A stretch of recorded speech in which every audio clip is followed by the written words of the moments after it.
I have my game face on. Okay. Welcome everybody to episode 55 of China Talk. You piece of shit. Alright, we're doing that one more time. No, just go. Just do it. Alright, just kidding, fine. So, 55 of China Talk with Kelsey Moser, as you can tell here. Yeah, look at her. Oh my god, what happened? What happened, Kelsey? Beautiful meme. Oh, yeah. China has transformed me in more ways than one. You've made the transformation. It took years. It took years. I saw this guy named Aaron, and I finally touched his finger, and I just became reborn. You know, Aaron Moser reformed. I don't. It happened, man. That's you now. And now we just have to make do with what we have. It's just. Unless no, wait. I'm a better and more improved version of Karen Moser. Karen Moser. Aaron Moser.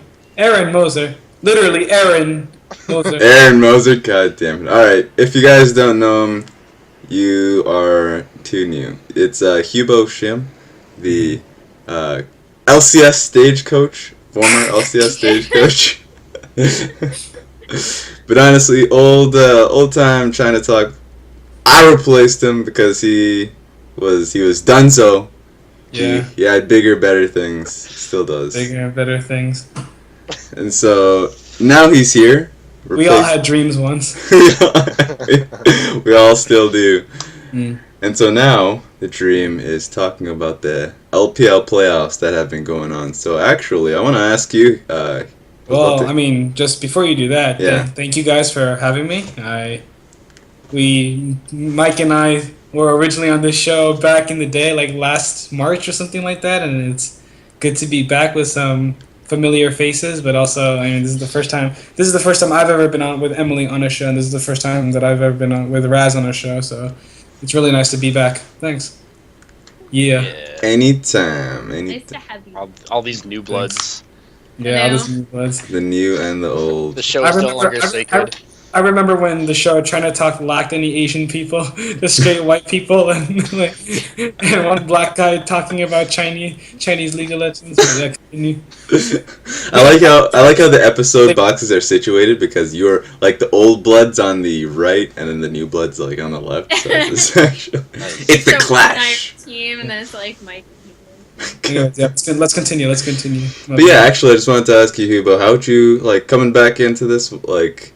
Have you been watching like the games going into the playoffs? Well, the thing is, so when I was still at G2 House, I wasn't watching as much LPL. I was kind of the thing that I thought that the Chinese played the game like kind of simply and messy, but it was ultimately like the right way. And I've always been, if you haven't been following me, a lot of people, one thing that separates me from other analysts and other coaches is that they talk about different styles and like different ways to play the game, or they share a goal this way or share a goal that way. And I've always been, there's a good way to play the game and there's a bad way to play the game. If you play the right way, then you're faker. If you play the wrong way, then you're fucking stupid, and you should aspire to the good way. So those are the only two extremes. Yeah, there's nothing in between. So only with faker or fucking stupid. So you should. I mean, I don't really believe in. I think in terms of like allotting gold to players, it should be according to which champions you have. So. Mm-hmm. When I was in Gravity, I don't think I had much game knowledge. But when I went to the Gamers 2 House, I thought my game knowledge was really good. So I didn't really find the need to watch Chinese Law anymore, and I thought that the games were really boring, and it was actually sometimes making my game knowledge worse. Like watching those games was making my game knowledge like significantly worse. Yeah. So I was only watching like tip top LCK games, OGN games. But I think starting from like week 7, I watched the LPL promos when QG and UP got in, and then that was like the latter part of LSPL. Yeah.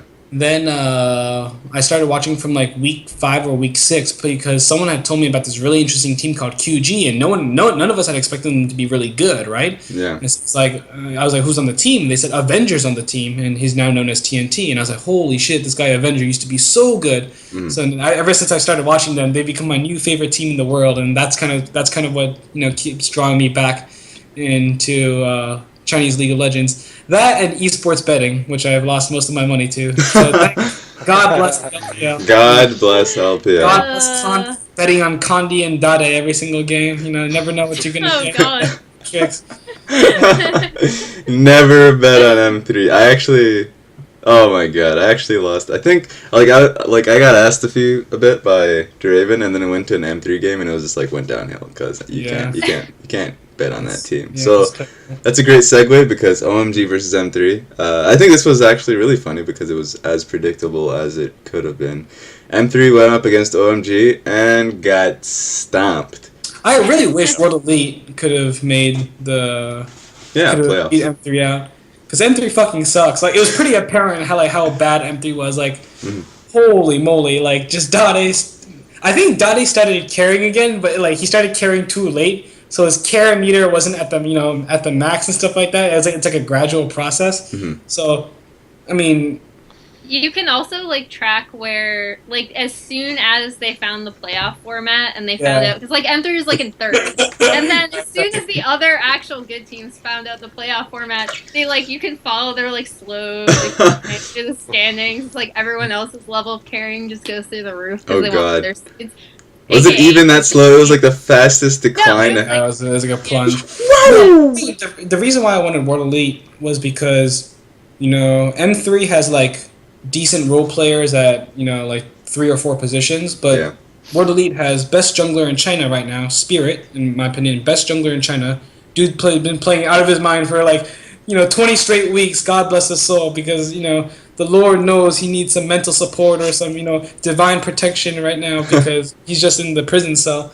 But then when you look at OMG, right, you kind of identify their weaknesses, and their playstyle is fairly, again, I'm talking about playstyle, but then their play is fairly linear, and that kind of stems from where, you know, how they play out 2v1s and where Loveling goes in the early game.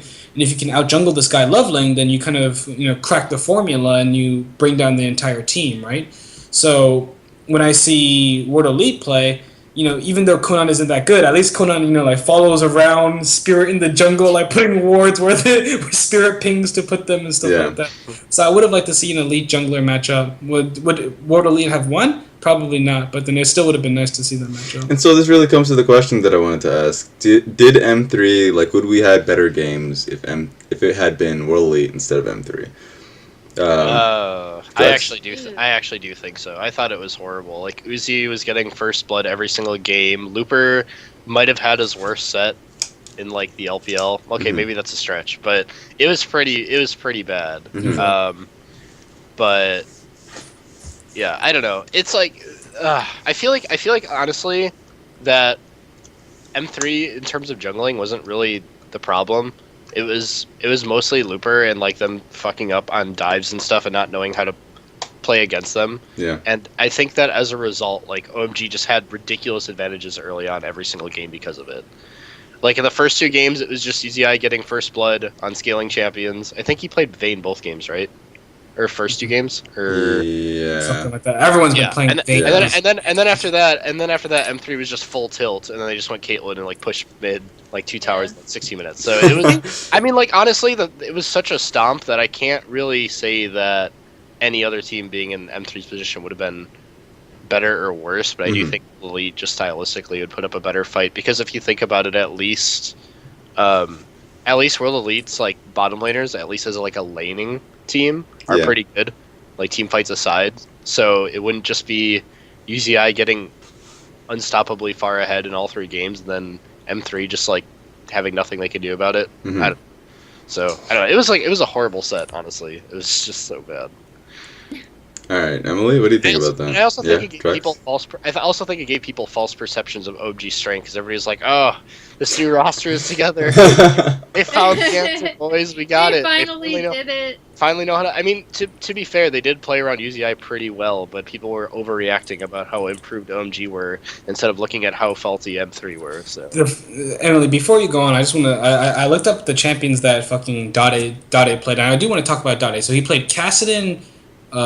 He played Vladimir. He played Kassadin twice and Vladimir once, okay? Here's the thing about M3. When this Dade guy, right, gets Victor or Twisted Fate. Like remember, this guy was one of the original gods. After Messiah, like OGN back in the day, he was the original god of Twisted Fate, right? Like the Flash, Ghost, Twisted Fate make plays all around the map. Okay, so when he gets like high pressure champions, then like everything goes good, and then he's able to push the wave, and because God knows like fucking SMLZ and Looper aren't gonna be putting pressure on side lanes, right? Yeah. Literally, by definition, those two players cannot put pressures on side lanes because they're just too bad at the game to do it. So, you need to have pressure mid, right? You need to at least have some pressure mid so you can enable your jungler. And Condi's not bad, right? He's a good role player. Is he as good as we thought he would be? Probably not, because I think there were some people who, Raz thought he would be pretty good. Yeah, I still think he's like he's good, but the problem is that his skill on Gragas versus every other champion is like such a huge disparity. Yeah, it's horrible. Yeah. And Lee Song. But then the thing is, if you don't have, let's say you ban out Victor and TF every game, right?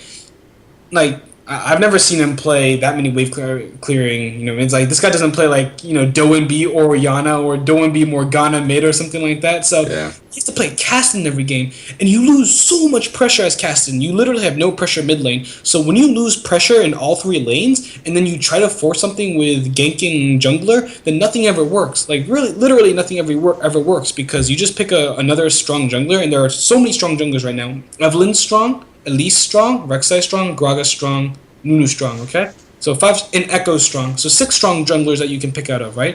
And if you're able to pick one of those junglers and then find this guy once on the map, because all the lanes are so pushed in, you can predict which lanes he has to go to help. And therefore, Condi's jungle pathing is like fucked from 5 minutes to, for the rest of the game. So you can't make this guy play Cassidon if you want to win games, especially if your laners are so bad. If TF is banned and Victor is banned, you have to pick like God. What else? I was just about to ask you, what else would you that has pick? more wave clear than Caston and Vlad at level 1 through 4. Even Ziggs, even his signature Ziggs pick would be fine. Yasuo wouldn't be terrible. Yasuo would actually not be that bad. Azir would be still fine in that situation. Azir would be fine. Yeah.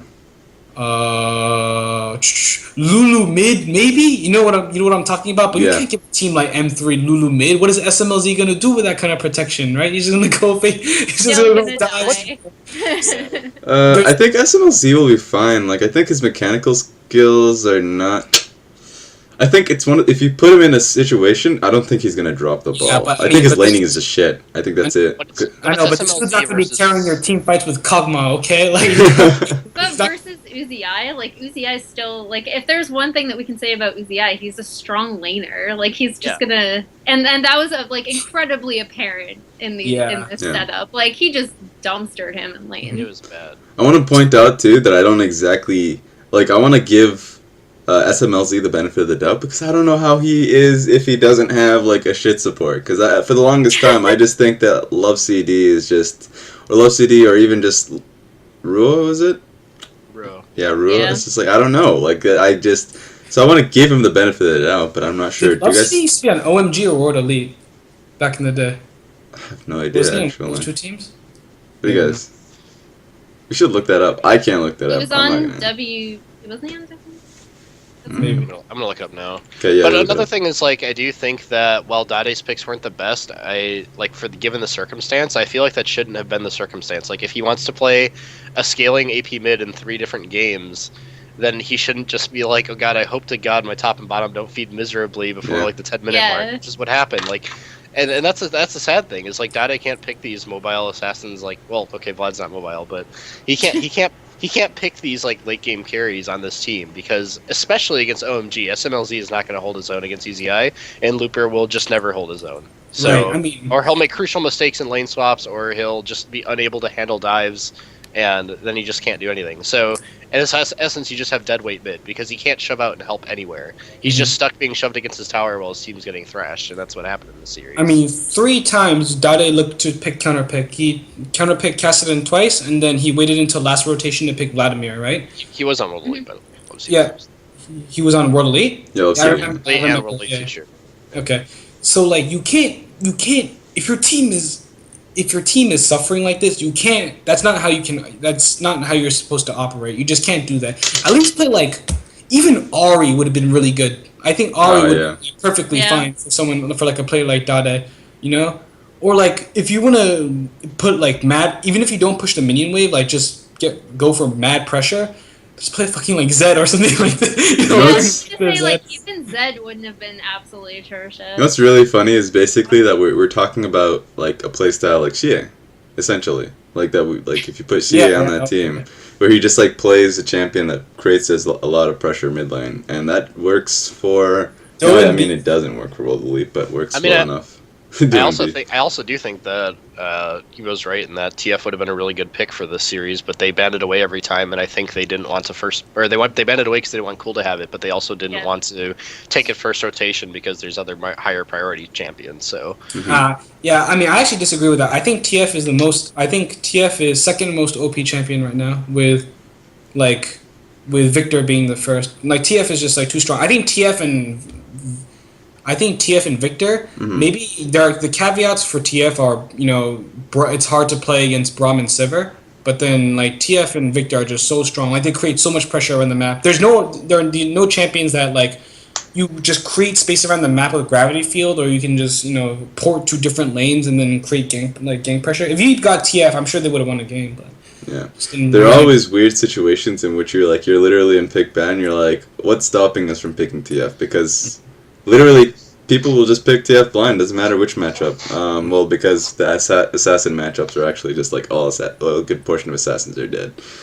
So Yeah. unfortunate. unless you want to go like Fizz mid still. Yeah. And so OMG moved on into the Vici matchup. I love that one too. I love that. Rip. Like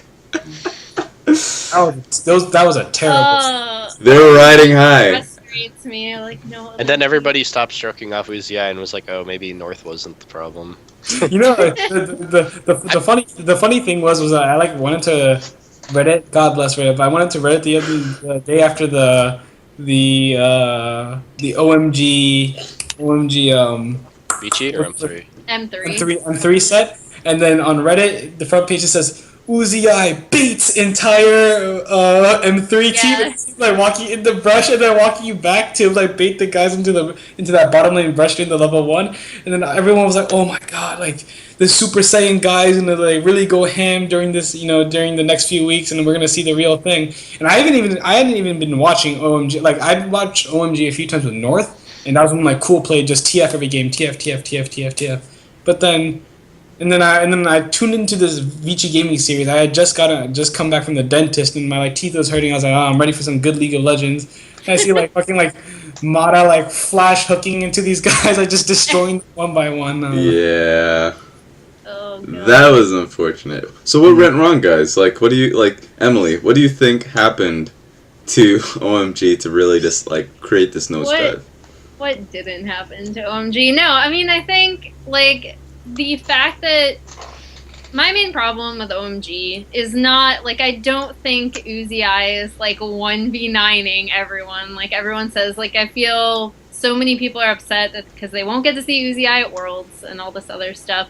I mean, if anything, OMG's level of play, it was Masters 3, which we just discussed, they're kind of a bad team. Mhm. But in terms of looking at OMG coming together, like, yes, there was a time when maybe this would have been possible, and I know their manager said, like, no, we'll see you at Worlds, we're really optimistic, this time it's going to work, like, we're going to get the roster together at the exact right time, and then just make a run, and make it into the regional qualifier, and they couldn't do it. And so I guess my question is, like, did you really have to, and I'm sure I'm going to get a lot of shit for this, but, like, what was wrong with North?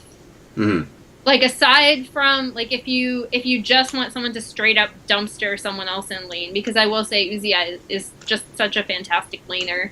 But in terms of working with the team, like this roster had what? Like they said 4 scrims total or something together before they ended up like going into the playoffs.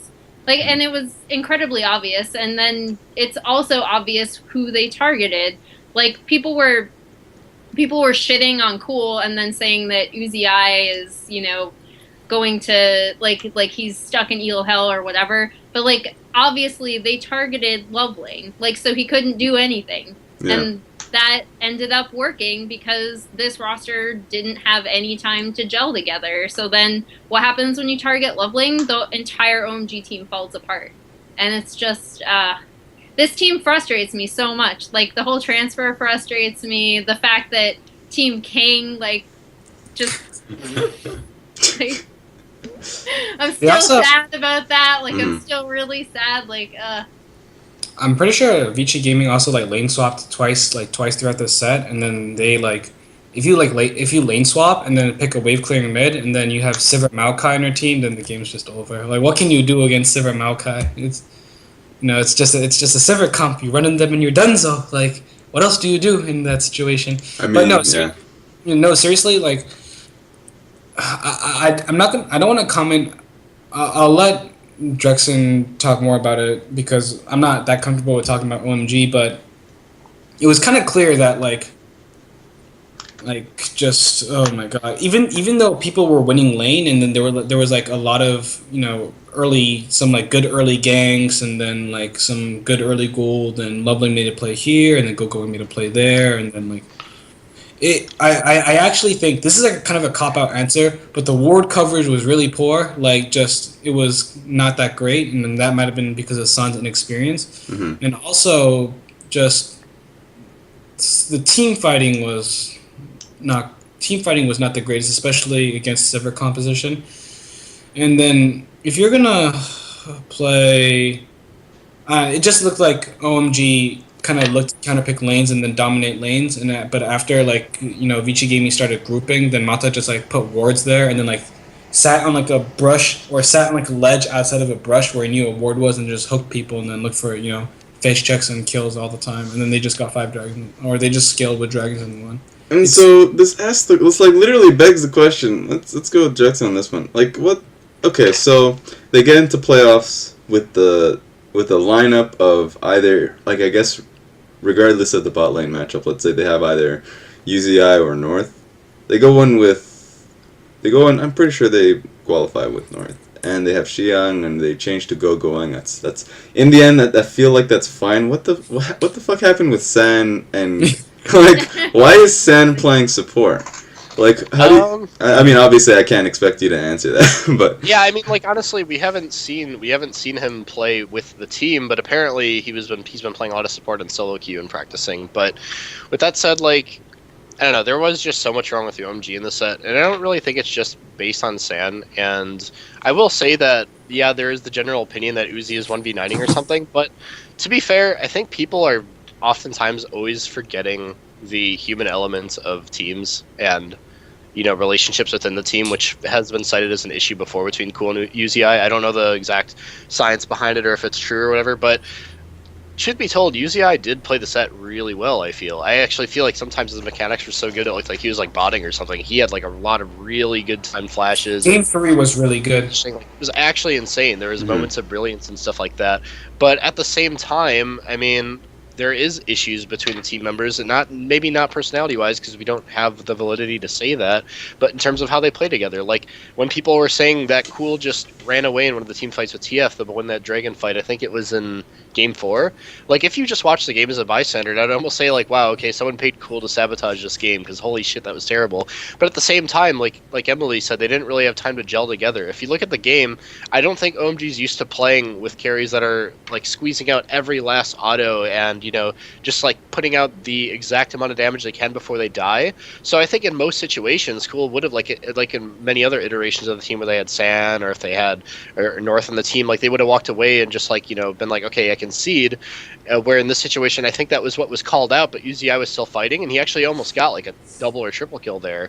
And had Cool followed up, I do believe that they would have won that team fight, and that would have actually kept them in the series almost, because that team fight was horrible.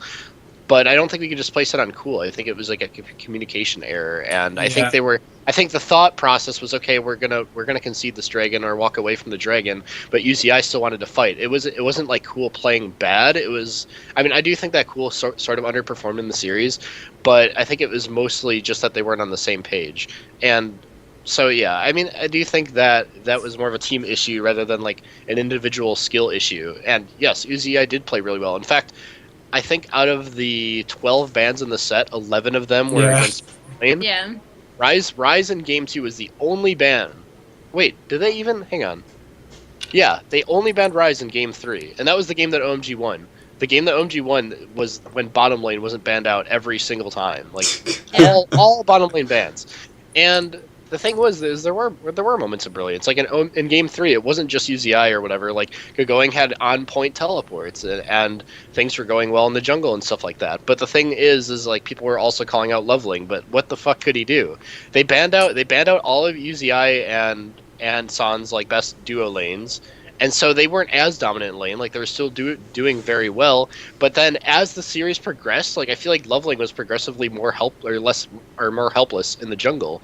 And I think a lot of that is, I mean, you guys can say like, okay, they had bad vision control, but like I don't know what the fuck they were supposed to do, because the team would take an objective and then VG would go into Loveling's jungle and like light up the entire thing. Yeah. Like he couldn't even take his own buffs 10 minutes in without them knowing it's going on and then just contesting it. And that was the funny thing, is if OMG picked their forte, which is just winning lane in game 3 and just smashing every game, I think they would have been fine, but they weren't intelligent about it. They were stupid. And I think that showed in their Yeah. I think it showed in their drafts and their strategy and everything. It's like, okay, look, No. Vici Gaming is historically weak at team fights. They are, however, an intelligent team. Let's play super meta against them. Like I think they tunneled too well in playing correctly. But it's like, dude, you're fielding UZI. Just win lane and win game. It worked so well. I don't know what Well, you're and talking additionally, like I guess to piggyback on that point, like look at Vici, and like I do think this is the best that I've seen Vici play as a team, to be quite honest. And they have 2 new people on their team, but how does Vici operate? Well, Mata and Dandy basically just control the entire team. Like they're their little puppets, so you don't have those miscommunication issues. Like I feel like if you're going onto that team, it's not like OMG where you have had so many internal issues among the actual like players themselves. And I'm not saying like such and such player hates each other, but just in-game communication is obviously a problem for that team. It's been a huge problem. That's why they've had so many roster changes. And if you get a team like Vici where you're hopping onto that team and you're Pung, and people are like, okay, you're going to listen to Mata, and he's probably going to say, all right, like, okay, that's how it works. And that's how they won. Like they're obviously all on the same page because they're just basically being controlled or being told what to do by someone on the team. And against OMG, that really works because OMG obviously has major issues doing that. Hughbo? World 6 jungling has gotten progressively better each week too, especially with the additions of Peng and Chuan. He's gotten much better. The funny thing about this is like I think Vici Gaming, going off your point, Vici Gaming spends they do spend a lot of time, helping out Dandy and making sure that he's usually in a good place in the game, which is something that some teams do and some teams don't. A lot of teams just feed the AD and don't spend much time ganking for top lane. I do want to say this though, like Jackson was saying something about like OMG playing 2 meta. Dude, there's nothing meta about Loveling Rengar game 4. But that's what I mean, is I think the first 2 games they were trying too hard to play like a normal comp instead of just saying, okay, look, Vici sucks at playing from behind. When they're ahead, they control literally everything. So what do? If you do any basic level of research, you play for early game, which OMG is fucking good at. Like, that's their forte, so why didn't they do that? After game 3, I don't know what happened. They went full tilt. The Rengar pick, like, okay, they've already been having a problem with Loveling getting warded up and not being able to jungle, so what the fuck is Rengar gonna do if he can't farm in his own jungle? It's like, oh, they're like the best team, well, one of the best teams besides LGD at control in our region at controlling the jungle and objectives. So what should we do? Let's pick a champion that absolutely relies on getting that shit to do anything early game.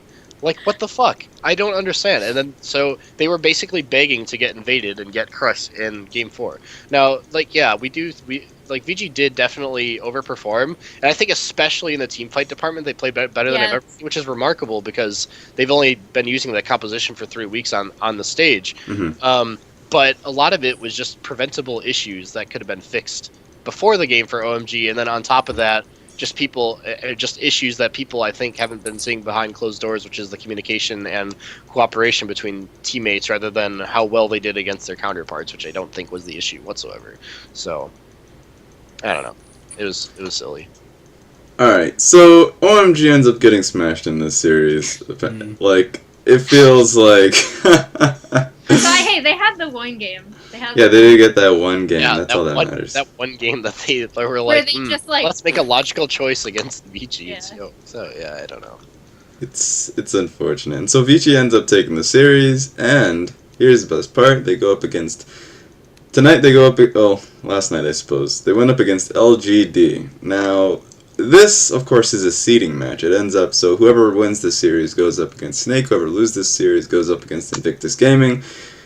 And based on whoever wins each of those series, they go up... Well, I guess based on the seeding that they had in the season, they go up against either...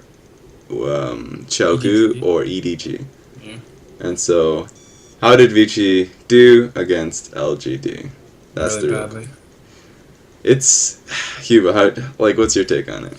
These were the games a few hours ago, right? Yeah. So Okay, yeah. right. So I watched like 80-90% of it. Mm-hmm. To me, it seems like, first of all, Vici got outplayed in lane a lot. Yeah. Just straight up either, getting 1v1 or 2v2'd or like fighting the enemy jungle where it was like an even, it was like even numbers, and they would just get outplayed by members of the LGD. And like usually Chuan wasn't in those fights. It was usually other people like mid 80 in support or something like that. Vici, I feel that. So bottom lane you have Imp PYL lane. Mid you have God V lane, and then top you have Flame or Acorn, right? Yeah. And I think each of those players just exerts a lot of pressure. LGD's drafts have been surprisingly good. LGD's drafts have been actually, I maybe they don't go by like the textbook, what I consider the textbook of you got to pick this and this and this, but I think that they've been matching each. Besides the obvious meme of like fucking Acorn playing Kennen when Flame's on the team or some of that bullshit, but they've been matching the right players with the right champions and then getting them into good lanes and making conscious and decisive decisions on whether to lane swap or not. So in terms of putting themselves in the best positions possible in the early game, LGD has been looking really good. And at that point, when you usually get a lead in the early game because fucking Godvy's gonna outplay, Wayless is gonna outplay somebody, or Imp is gonna outplay somebody, like get a 1v1 kill in Vayne or something like that. That's when kind of the dominoes start to fall, right? And you don't even need that much jungle pressure. Like once you start having that much pressure collectively as a team, then you start pushing all your waves in, right? Yeah. Then people have to come clear those waves, and then you can make good inferred decisions about where the enemy jungler and the enemy support is, and you start laying traps for them, and then you put down the right wards, and then the top laner teleports in, and then LGD just executed some really nice team fights, especially when they were 2 or 3 or 4k gold ahead, just to steamroll and snowball the rest of the game.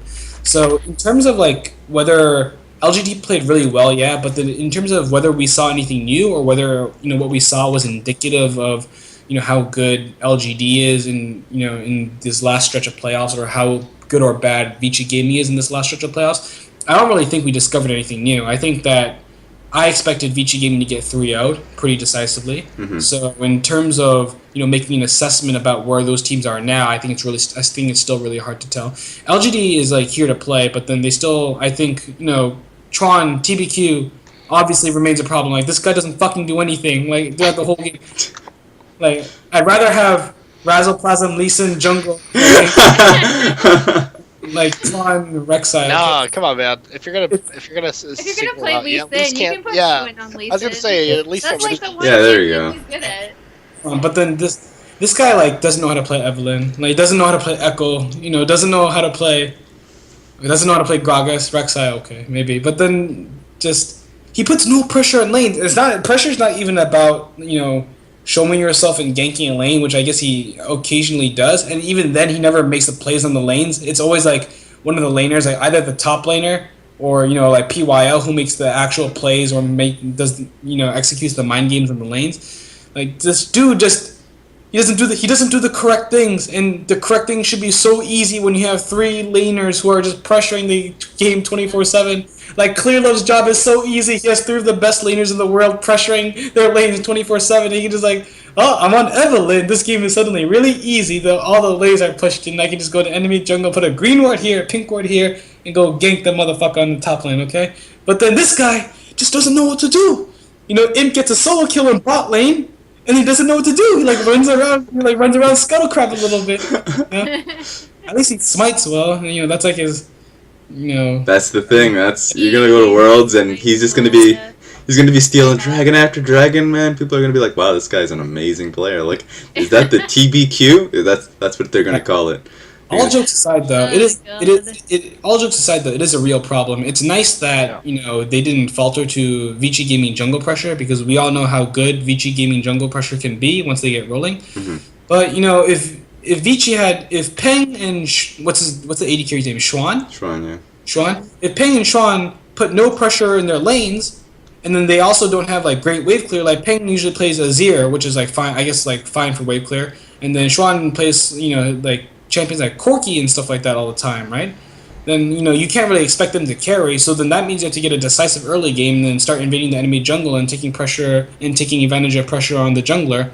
But then just LGD laners are so strong that even with weak champions, like or lanes that are countered by enemy, they still win lane and still manage to pull it off. So it's unfortunate, but that's the reality of it. Mm-hmm. And so in game 1, we saw. I think that was probably my favorite game. But to be honest, I didn't finish the series though. But like game 1 was amazing for me. Abe, you saw the Bard play from. Was that second game or first game? It was first game. Okay, good. Yeah, PYL Bard. We saw PYL Bard versus Mod. I feel like that's the matchup of the series, quite honestly. Oh, like, that for was, sure. Yeah, 100%. That was like the rotations that were made. Like, it felt like we got to see so much of Imp's strength and like coming into LGD, and the fact that he literally played Kog'Maw and played the lane alone, and that concept of like really it shows so much for this player. Well, to be honest, if you're playing with a Bardo lane, you're kind of playing the lane alone anyways. It's kind of funny because it reminded me of last year, and I hate to draw the comparison between these two teams, but it's kind of readily available based on the Korean players that they got. But you saw something similar with Deft on Samsung Blue, where he would play Kog'Maw and Hart would go roam and ward and kind of leave him in lane, and they would pretty much expect him to die at least once, probably twice in lane. One cool thing about Imp, though, like a lot of people kind of criticized him last year for being, obviously he would do these really weird, audacious plays that didn't always work out, and then Mado would just have to kind of either drag him back or leave him to die because he'd be like, all right, I can't save you anymore. Mm-hmm. But I think Imp has evolved into an incredibly self-sufficient AD carry, and even though LGD gets and should get a ton of credit for their map play and the way they organize the game and the way they plan and structure the game, is really impressive. I think their actual lanes, like Hughbo said, are incredibly impressive as well. And something that they don't really get a ton of credit for, I feel, is their actual just like 1v1 laning is incredibly strong in addition to their map movements. Another thing I thought was really interesting in this series that kind of piggybacks on that idea as well, and also kind of ties into the TBQ problem, is how important Lulu was. Like, Lulu had a 100% win rate across all 4 games of the series, and LGD was putting it either on Godv or on Acorn, and then the one game they lost, I believe Pung played it in the mid lane. And the reason why I think that's kind of super important, it doesn't have to be Lulu, but I think it's really important for LGD to have that kind of wave clear and pushing power, because then you can do the Godv roam, or you can have Acorn roam into the jungle and kind of make up for the fact that TBQ is not going to apply any sort of jungle pressure whatsoever. Like, I remember the first game, there was a kill in bot lane because PYL was like orchestrating this whole crazy skirmish with Bard, and then all of a sudden Godv just roams into the Vici jungle and like solos World 6. randomly, like, Yeah. and that's unfortunately necessary for LGD because TBQ certainly isn't going to do that. So, I just thought that was a really interesting aside that came out of this series was just how important that pushing power of Lulu is You know, for and this team. in another thing that I found really interesting, I just looked at the picks and bans right now, was that the the the meta in this throughout the this year, right, 2015. It's been kind of interesting because in the beginning of the year, like last year, 2014, I think meta was decided by kind of your AD carry and your mid laner. In the beginning of this year, was decided by your mid laner and your top laner, and and to some extent, I think for a large part, a lot of people would argue that the most important champions in the meta are your jungler and support because your jungler and support have to do most of the playmaking in this current stage of the game. But if you look at the LGD pick ban, that they always prioritize picking first round their AD carry, and so picking their AD carry in the first round. Yeah. I don't know why I speak like some Korean immigrant or something like that. Anyways, so No, that's me every day. Don't even worry about it. That's Ethiopian immigrant, Korean immigrant. We got this.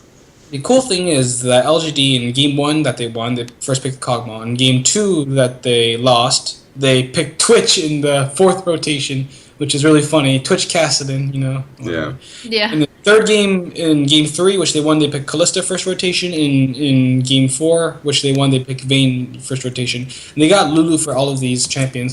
So you would think that if Imp wasn't playing a champion like Callista or Kog'Maw or Vayne, that Godvie would probably be playing something like Diana, or maybe Acorn be playing like Hecarim or Rumble or something like that. But because they understand that usually Imp can get a solo kill in lane, and that PYL is smart enough for that when the first towers go down or when they deem that it's necessary to lane swap, PYL can go get advantages for other lanes that might have losing matchups.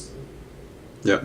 They understand that where their strengths are, namely in the bot lane and how imaginative the bot lane is, and that they play around that. So when the time comes, every single member is powerful, and they're all kind of like this orchestra. You saw it in game, especially in game 3 and 4. Like they're like this orchestra around Imp, where fucking like this guy in Vayne would just go like so ham on the enemy carries, and like there's really nothing you can do about it. It's not like these games were decided by huge momentous game-changing, match-deciding team fights in the mid-game. It was more like these small skirmishes that started adding up, and you could kind of tell after like 3 or 4 kills in the early game. Like, we know who's going to win this game. It's pretty obvious to us. So. And so the real question is, oh god, Well, and I love the real question. See, that's what the moment I said that, I was like, So he's the real wow. What say to Tron when you bench this guy? Like, Here's the fake Bring question. back Shaoxi. Like LGD, they're pretty much a favorite in taking the world slot. Mhm. Do we definitely. think that? I know that Kelsey did have an article in which she spoke about the chances of LGD winning worlds. oh, I read that. Blasphemous stuff. Yeah. Do we think that this is a possibility? Let's say that EDG gets. Let's say EDG is not even an issue. Let's say they get Okay. kicked out. Okay. Let's say the brackets. Let's Can just win pretend that she's not a the. thing. As far as I know, like just reviewing the circuit points, the way they work, the Yeah. top circuit point getter just gets an automatic buy, right? Yeah. Easy, I'm some pretty sure. point- At some EDG's point, pretty much when does that lock in for EDG? I guess if they. Aren't they already locked? Aren't they already? Top 4, right? I mean, Yeah. Yeah. No, I mean, what are they like? Do they have that buy from out of the regional qualifier locked up already? They have.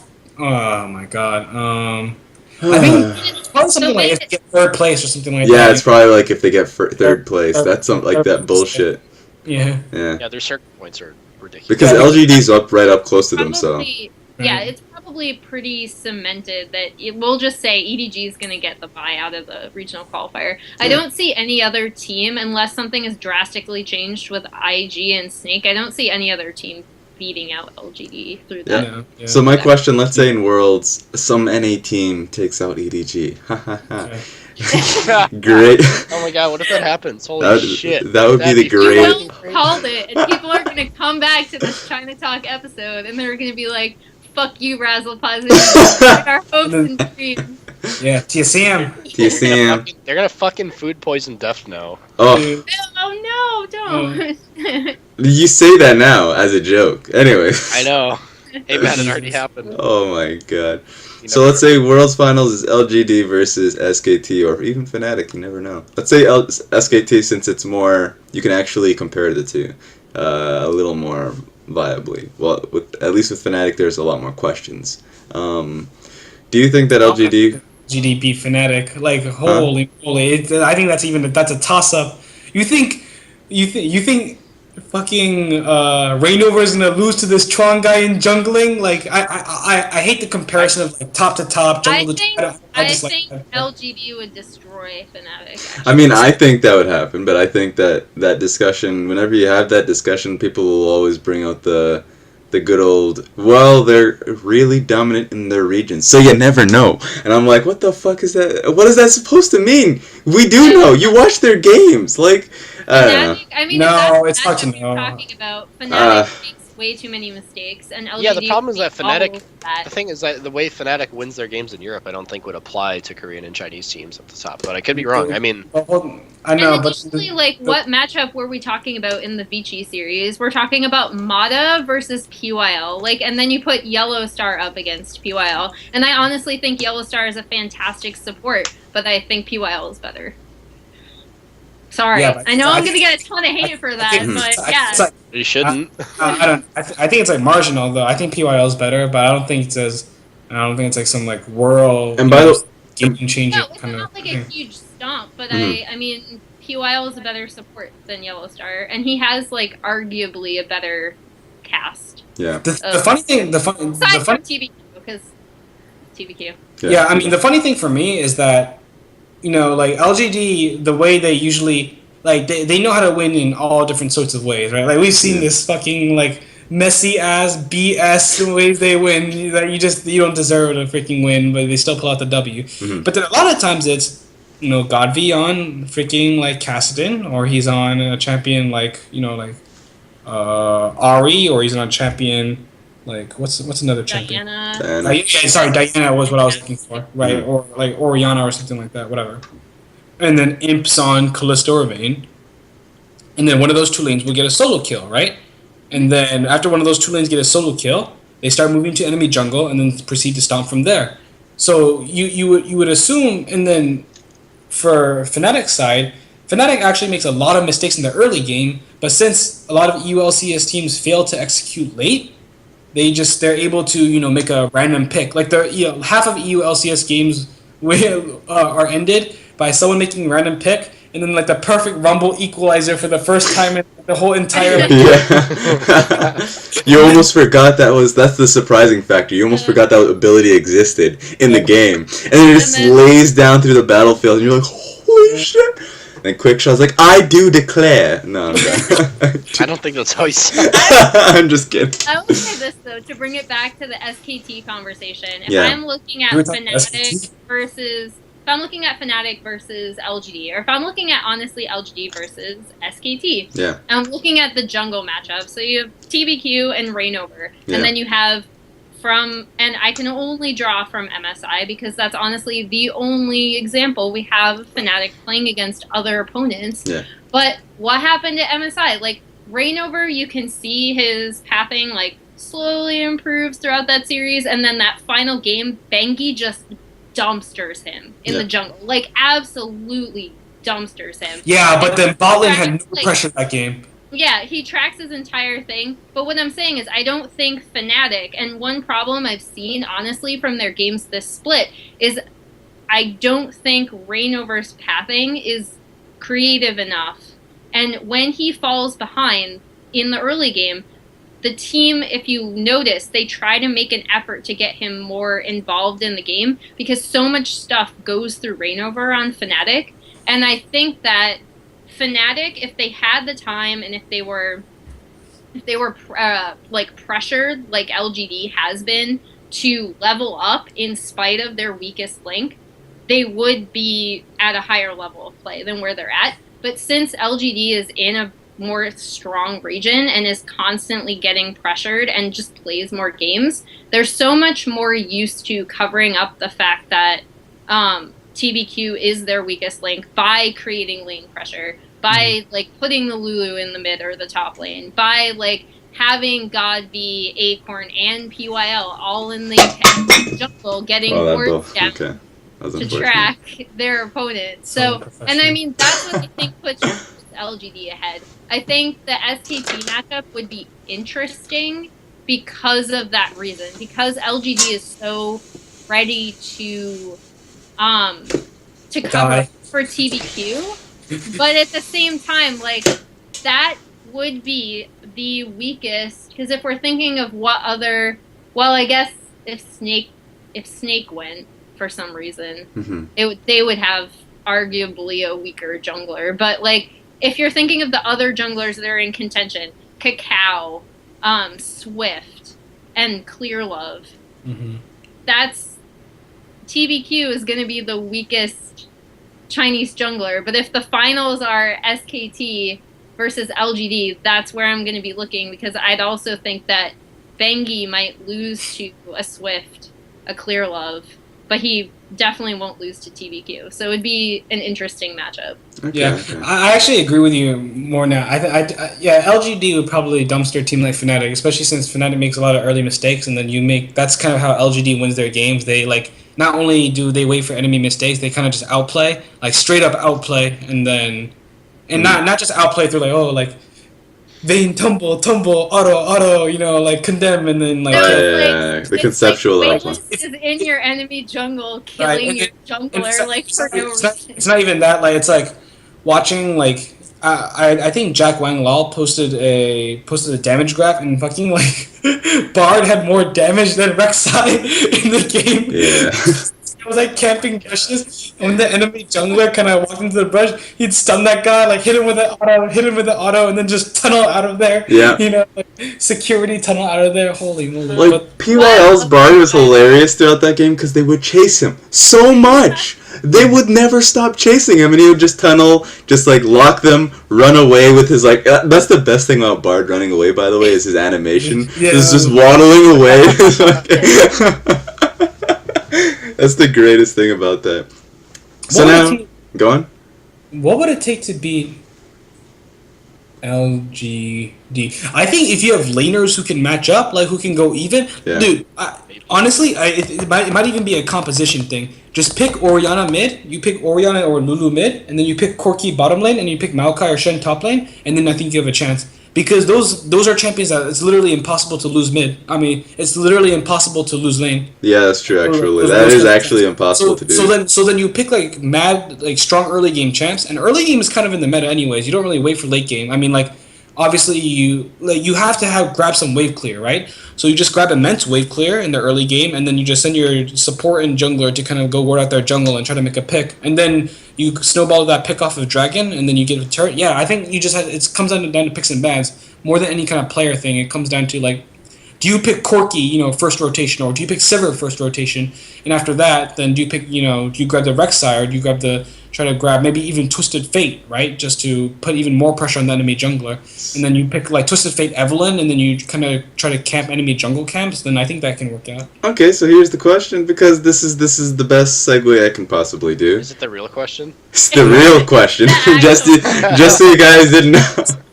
This is the real question. LGD is now facing Snake, and so what is Snake's like cookie? I wouldn't say cookie cutter, but their matchup generally, they usually have Zatai. I mean Zatai. He's basically Zatai. News to me. They basically have Flandre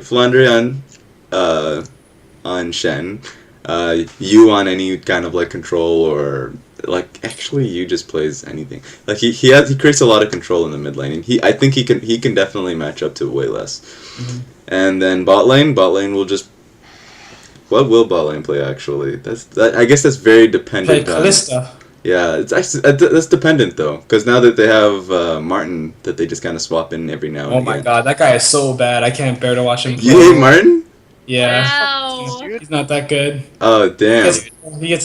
People like praise him a lot. They're like, oh, he like fits stylistically. He's not I good. think he's better than Crystal, honestly. You know, Crystal sucks too. They're both really bad.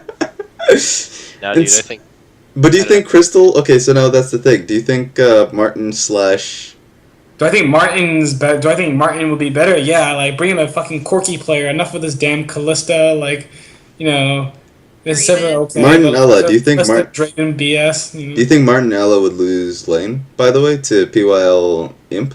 Yeah, of course. Yeah. But that's not the point. The point is you just have Corky Q and you clear waves all day. That's Yeah. the thing, though. Do you think Pursue they'll be the able back to line. lose? Push forward. Because Alright, Martinella is actually a really safe lane, or at least Ella will just play Janna like a lot. Martinella sounds like a Corona dip in another It does, like, actually. group or something like that. The Martinella.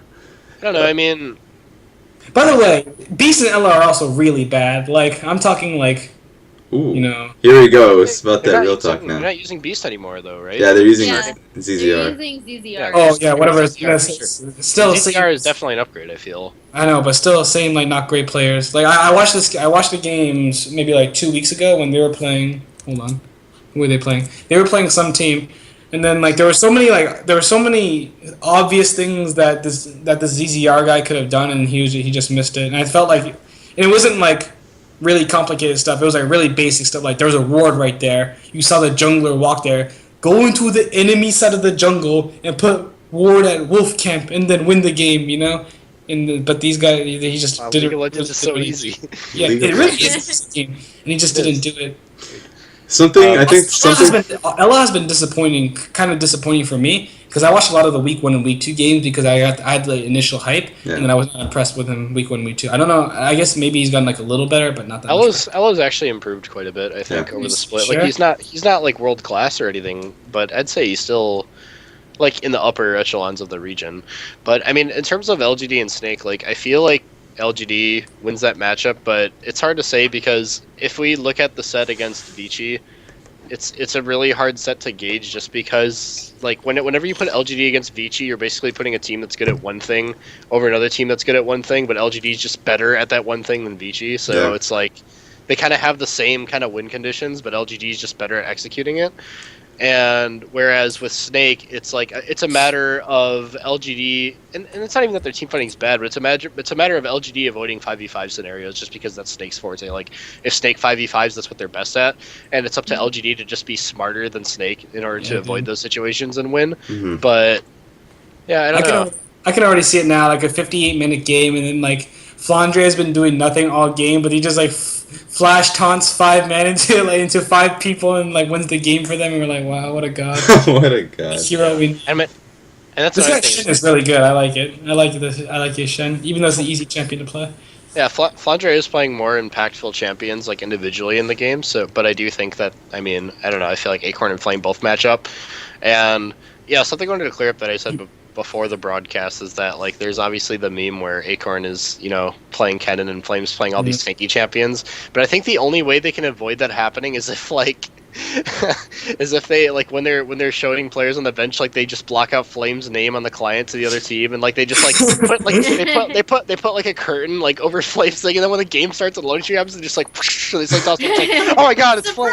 It's like otherwise as soon as Flame is in the game, like they already know that the way Flame wants to play and the way Flame wants to win lane, so then he's forced into a tanky player, or he's forced into a tanky champion usually, unless he's picking Hecarim or something and get away with it. Yeah. But he's usually forced into a tanky champion like Maokai or something, just because he knows he is going to be dove in the game. Like if Flame plays, like he's going to be focused out. So that's a lot of the time. It's not because they're like trying to sabotage the team by making Acorn play Flame. It's just the circumstances of them being on the team and like knowing that he's on the team. But also, I want to say one thing. I saw on Reddit front page like Flame 1v3 OMG or something. It wasn't that fucking good. It kind of sucked, to be honest. Like It was OMG, 0v3. this guy just walks like Maokai just like walks pounds the ground, like it knocks the guy up. OMG just like blue card, like cool locks him like a blue card and then dies. Yeah. OMG I don't literally even- kill themselves. Oh yeah, dude, Yeah. we still need the gif of Cool like walking up at level 2 zone to blue card and then retreating and just being half full. He locked the Minions were blue just card. demolishing him. Oh my god. Here? Or Huh? what champion was the enemy? Let me check. Level 2 or level 3. And this guy, it was today, and he like locks in blue card. And then he like tanks minions and walks all the way up the lane, and then he tanks minions and walks all the way under his turret. And by the time he's done, he has like 1/4 health left. Get to check like all of his potions. Oh, that's so good. And suddenly he gets like starts getting like assaulted under turret with these sand soldiers. Like, Oh my god. There's a free lane and then he just like soaked everything. But yeah, anyway, so yeah, I do think LGD comes out on top there, but again, it's hard it's hard to say because I need to see LGD playing other equally intelligent teams before I say how they perform, because obviously in the regular season they were a bit inconsistent and they had their own fair share of like health issues and roster issues and visa issues and all this other shit. So it's hard to say. They always show up in playoffs, but they have yet to face another team that's like equally as intelligent as they are, which is I think going to be the issue against teams like the top Korean teams. do you think Snake is equally as intelligent? No, I think Snake. I think Snake has tried to run split push and expand their repertoire with like poke and stuff like that. But ultimately, at the end of the day, they always want to force into a situation, or they always want to force a situation where they're 5v5 team fighting. So if LGD wins the set, I mean, I still don't think it's going to gauge how well they'll do against a team like SKT because stylistically, it's just so different. But I don't know. Yep. And so now, of course, Vici is now going to be playing IG. Do you think? I hope Vici wins. Oh, God, God. I hate this IG team so does bad. LGD, because now like I know Kelsey was talking about Yeah, this earlier, something- but she basically figured out like LGD wants Beachy to win so they don't have to face Yeah. Edward Gaming in Yeah. the first round because of how the seeding works. So Vici ends up beating IG. That's like a god sign for LGD. That's like, here you go, LGD, like take. I mean, honestly, if like, I could actually see Vici beating IG in the set if they performed like they did against OMG. But like again, I still feel like that was a massive overperformance on their part. Not because they played like smarter than usual, but because their team fighting was a lot better than it's ever been. I don't know if that's going to stay a consistent thing, but I feel like that's something that's. IG though is like they're so inconsistent. Like you can say that, oh, okay, when they do come together, they're a really good team, and They're like also- you just let Rookie farm, and then he dumpsters people late game, and you have Zatai drawing pressure top, so that Kakao can basically do whatever he wants. But like, you can't always rely on them to perform like really at all. It's not even. And I like IG. Like I actually want Zatai. I love Zatai. Fuck that guy. Hughbo. Continuing with your point, it's not like these guys, like, when they lose games, it's not like Rookie and Kakao have, like, terrible KDAs where they just get, like, dumpstered in lane and then, like, fucking, like, die in all these team fights. They usually end up, the infuriating thing is, they almost always end up with good stat lines. It's just that whether they can, come together and, send off the appropriate amount of damage in certain team fights, these guys are always going to, like, give you good fantasy points and all this bullshit. But then, where are the wins, right? And so then they go like, sometimes they have like 300 CS, and he's like, oh, like Azir Q. Yeah. Like they just make the most stupid decisions late game, and like it's like collectively too. It's I don't even know. Like they'll just do something that's completely unfathomable. Like, why did you decide to invade the enemy jungle at this time? Or And I mean, I think, and that's why I really hope IG doesn't like make it to Worlds by some miracle. Just because I feel like oh my god, that'd be such a poor representation of China. Just because, like, IG's the problem is like they're just by nature going to have boring games against other international competition because they either get ahead and then throw it all away late game because they make a stupid decision if they don't end up winning, or if they fall behind, they just dance around until they lose. So either way, their games are gonna fucking suck to watch against. And they're like, going to be long. They're going to be really long and terrible. Yeah, long and just absolute shit. Like, I don't even want to think about it. I actually. That like another person I want to go to Worlds is Kakao. Like I've seen, No, like we don't the need this fact guy that at KT Worlds. Bullets, the fact that KT Bullets didn't go to Worlds. I want to in see TBQ at Worlds 2013. more than I want to see Kakao at Worlds. All right, so Should be cool. Kelsey Huber, Kelsey Huber, Huber. TBQ has to have the torch pass from Lucky. Yeah. So Dada. I'm crying right now. Huber, who do you think is gonna win, Vici or IG? I think Vici's gonna win. I have no faith in IG. Like these people are so they just sometimes they get it right, but then even when they get it right, it's not like anything fantastic. It's like Kakao outplay at Dragon Pit. What are you gonna do? It's just that's a mechanical outplay. But then on the strategic level, you always something that veteran once said to me that I thought was good, and I think this is like a common. This is not like just him saying it's like a common thought is you always want to have mechanical games that are one off of mechanical decision making are the worst games because you always want to win a game off of like the 100% best play, right? And the 100% best play usually means that you limit the other team's options and then you give them like no room to breathe and you make the correct strategical mistakes. These guys don't ever make 100% best play. Like they really don't. Like in a rare case they make 100% best play and it'll go well. But then even after, like let's say they make one good decision, okay? They camp enemy blue buff. And they fight around enemy blue buff. They get enemy blue buff, okay? And then they take their own. So they starve blue away from mid laner. Then they don't know to camp the mid laner. Then they just go back to laning and farming on the side lanes. Like what are you doing, right? So in terms of trying to learn, in terms of trying to enforce and employ strategy and just like basic understanding of the game, I really don't think that they understand what to do. And obviously, when you think of that team, you think of Kakao and Rookie. But then, a few weeks ago, I read some articles, and even now, just based on watching their games, I don't even think that they consistently appropriate their goal to the same players every single game. I think they just like send random whoever's closest to the side waves gets the farm. And even though like that's good in some ways, that's good because lanes will generally always be pushed out. But then if you know that your two most inconsistent players, the Koreans, because the rest are bad, right? The rest are consistently mediocre or like below average. So if you know that your two best players, need farm to carry, then you might as well give it to them. But sometimes like fucking like Z-Time like a tank like throws a sapling, activates ultimate, pounds that shit, and then takes like a full side wave of farm, and you're kind of like, come on, man, like don't do this to me. Unfortunate. And so Emily, who do you think is gonna win this one? Oh god, it's hard. For some reason when you said that, Hugo, I had this weird image of like that one the Ty Trundle game where he's just, slowly hammering away at an inhibitor. Anyway, dude, wasn't he like 1v4ing that game? Yeah, shit. Like, people are trying to like jungle invade him, and he's like, "I'm not locked in here with you." There wasn't even like an enemy tank. There wasn't even like a tank on the enemy team. He was just like fucking fed, like. Yeah. I mean. While you guys were talking, I was creating a hand gesture that was like the train was on track, and then it went like. Okay. I think the thing with IG is, I'm gonna be watching Kakao because I feel that a lot of his junglers have come back into the meta. So I think that's one thing that will be interesting to watch. Yeah, specifically Elise.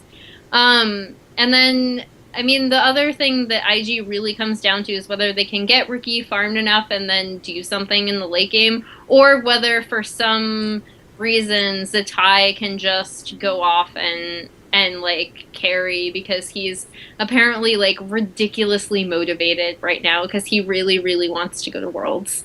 I think strategically Vici can like outmaneuver them. So it's going to be a weird... I don't know. It's going to be a really weird close set. I still think IG will take it, eventually. Oh, God. But like Hugo said, it's not... I don't think it's going to be anything like we're going to be looking at and being like, wow, this IG team is, like, really powering up. It's just going to be like, oh, IG won. Yeah, it's probably honestly, it's probably gonna be like a 3-2, and Yeah. it's gonna be alternating games for whoever Yeah. wins. Like IG win one, lose one, win one, lose one, split 1-1 since Oh. 2013. The dream, you know. 1-1 till the end. That's just. All right, Drex. I'm actually gonna go ahead and say that Vici has a much better chance of winning than IG personally, Mm. just because I actually do think it's gonna be a little closer than I thought it would. Just because Emily's right, like Kakao having some meta junglers back in, or some junglers back in the meta that he favors is really really good for the team, and I still think that Rookie individually is incredibly strong, but I don't know. It also depends. Like if we see Vici, if we see like last few weeks regular season Vici, it'll be a little bit closer than the playoffs Vici we've been seeing.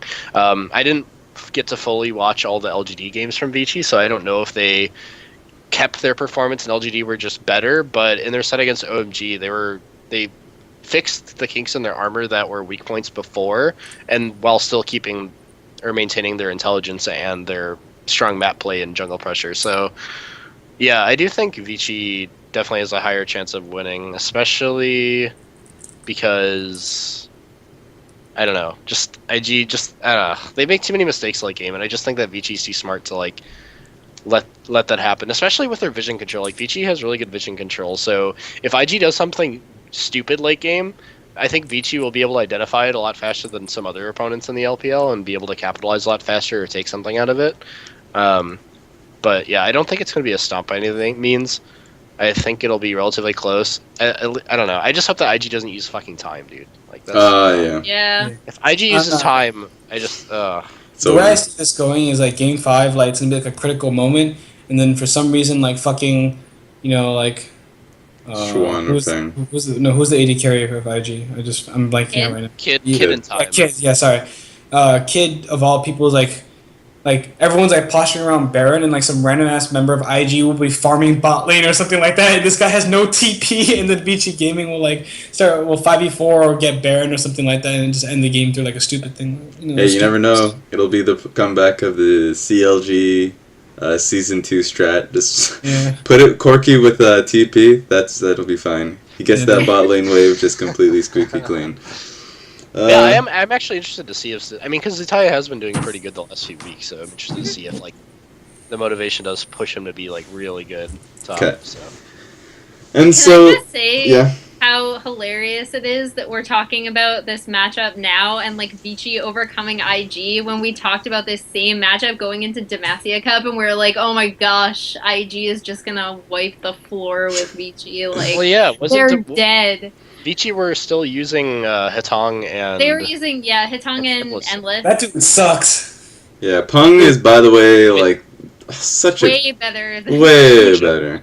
And it's so hard to really say much on him because it's one of those situations is like am I liking him because he's a great player, or am I liking him because he's like such a massive upgrade to like Hitong, and what does that mean? Like, is he just a mediocre player, or is he actually good? I think he's pretty mediocre. Okay. No, I think he's mediocre. See, now I don't think he's great, but I don't think he's better than like serviceable. Pawn or exactly. I want to say he's he's mediocre. What?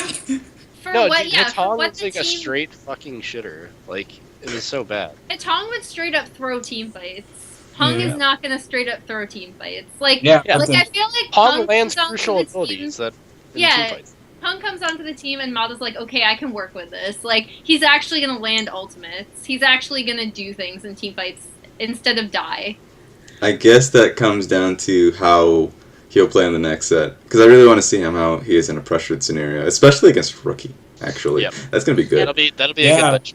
But then when you start like bending away like Orianna, Azir, and like fucking what else is playing? Like Orianna, Azir, and like Lulu, then what other options are left for this like? They better not be bad. Oh, against Well, with and Pung? for reference, I mean, he did get significantly outclassed by Wayless. Mm-hmm. Which, I mean, I'm sure That's people were expected. expecting, but Yeah, yeah. but that's what I mean. Like, I don't think Pong is a world class mid laner, but he's way better than Hitong. I don't think he's better than like Rookie or Deft or Wayless, but I think he's like hovering around top 4 or 5. You can't like automatically. That doesn't automatically make him good. You have to like realize the scale of things. By the way, there's 12 teams though, here.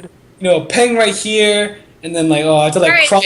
so or more to- apt If he's comparison, fourth like, or fifth, then that's good. Okay, like if he's like 6th or 7th, that's like Chie. Like, Yeah, 4. Okay, that's true. If Yeah. you're 4th place out of 12 teams, I He's not don't know. I don't fourth. know if he's the 4th or 5th. Like I'd maybe rather fifth. have punished over. Oh no! You better Like, not! You better not pull out the punish card. No. Literally, a man who gets. It's just like, you know what? Okay, we're going into this now. We're going into this because God. so World Elite and RNG, because this needs to be said. World Elite and RNG went through. We spoke about World Elite and how we think that World Elite probably should have been in the playoffs, but you know what? That's just too bad for them. They just sucked throughout the entirety of the season. I'm happy that World Elite is back in the LPL. Yeah. I'm very happy. That was really good, by the way. It's been really depressing to have a split without World Elite. Oh my god. Yeah. They will make changes. They have to make changes. You know, like just that fan base will go mental. Will literally go mental if they don't make changes. They drop a Luca and just pick up Looper and nothing changes. Just pick up 957. He's on your fucking. Yeah, there we go. Dude, See? they're Oh my starting. God. Literally- They don't need him anymore. By the way, World Elite doesn't even need to do much to make their team good. Like, for instance, you look at their bottom lane, they probably need to change up their support, to be honest. But Mystic is good. No, I don't think Mystic is good, dude. I think Mystic has improved. Mystic is honestly. Mystic is one of he's the not most top- improved And I LPL. thought he was He's not top 6 AD. I don't know. I'd actually argue that. I would At least argue in that. laning. At least in laning, he's top 4. I'd say honestly. Team Team fighting, fight- different story. But Yeah. that's hard. It's not fair to gauge because World Elite's always sucked. You could be good at laning if you literally have practice by playing Vayne every single game of the LPL, dude. Come on now. But look at his matchup. Like, for instance, I can give SMLZ the benefit of the doubt of in that lane because he's with Love CD or Ruo. But I do not think he's not. Well, he is with Conan. That's true. That is the Yeah, ultimate see? Like, ball chain to like ankle ball to your like. like Oh, I'm. God.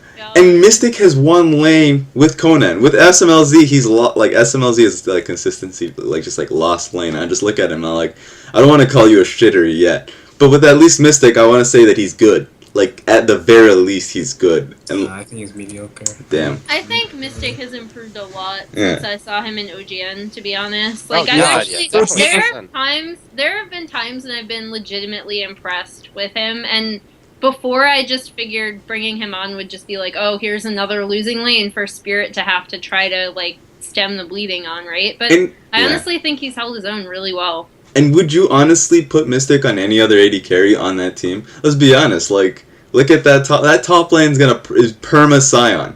Literally, he is not changing from that top lane. Can we talk about how did you guys see Kelsey's GIF of where the Scion is coming down and then the TF flashes out of the Scion train and then the Scion and then curves around the TF anyway. That's literally the funniest thing I've That ever. is so Oh, good. Luca, the Scion god. Jesus, what a. He's Uh, good at Scion. I'm not gonna lie. Like, you Yeah, know, he's good He's at had a lot Scion. of practice. Yeah, I mean you can't deny he's good at Scion. That's the funny thing is because people were like, dude, Luca doesn't suck.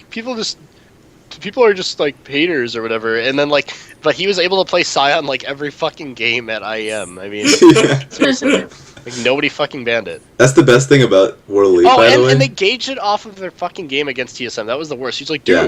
dude, his Scion was like beating up Dyrus and bullying him. I'm like, are you fucking kidding me right now? Like, granted, Dyrus has gotten a lot better. Yeah, but, he has.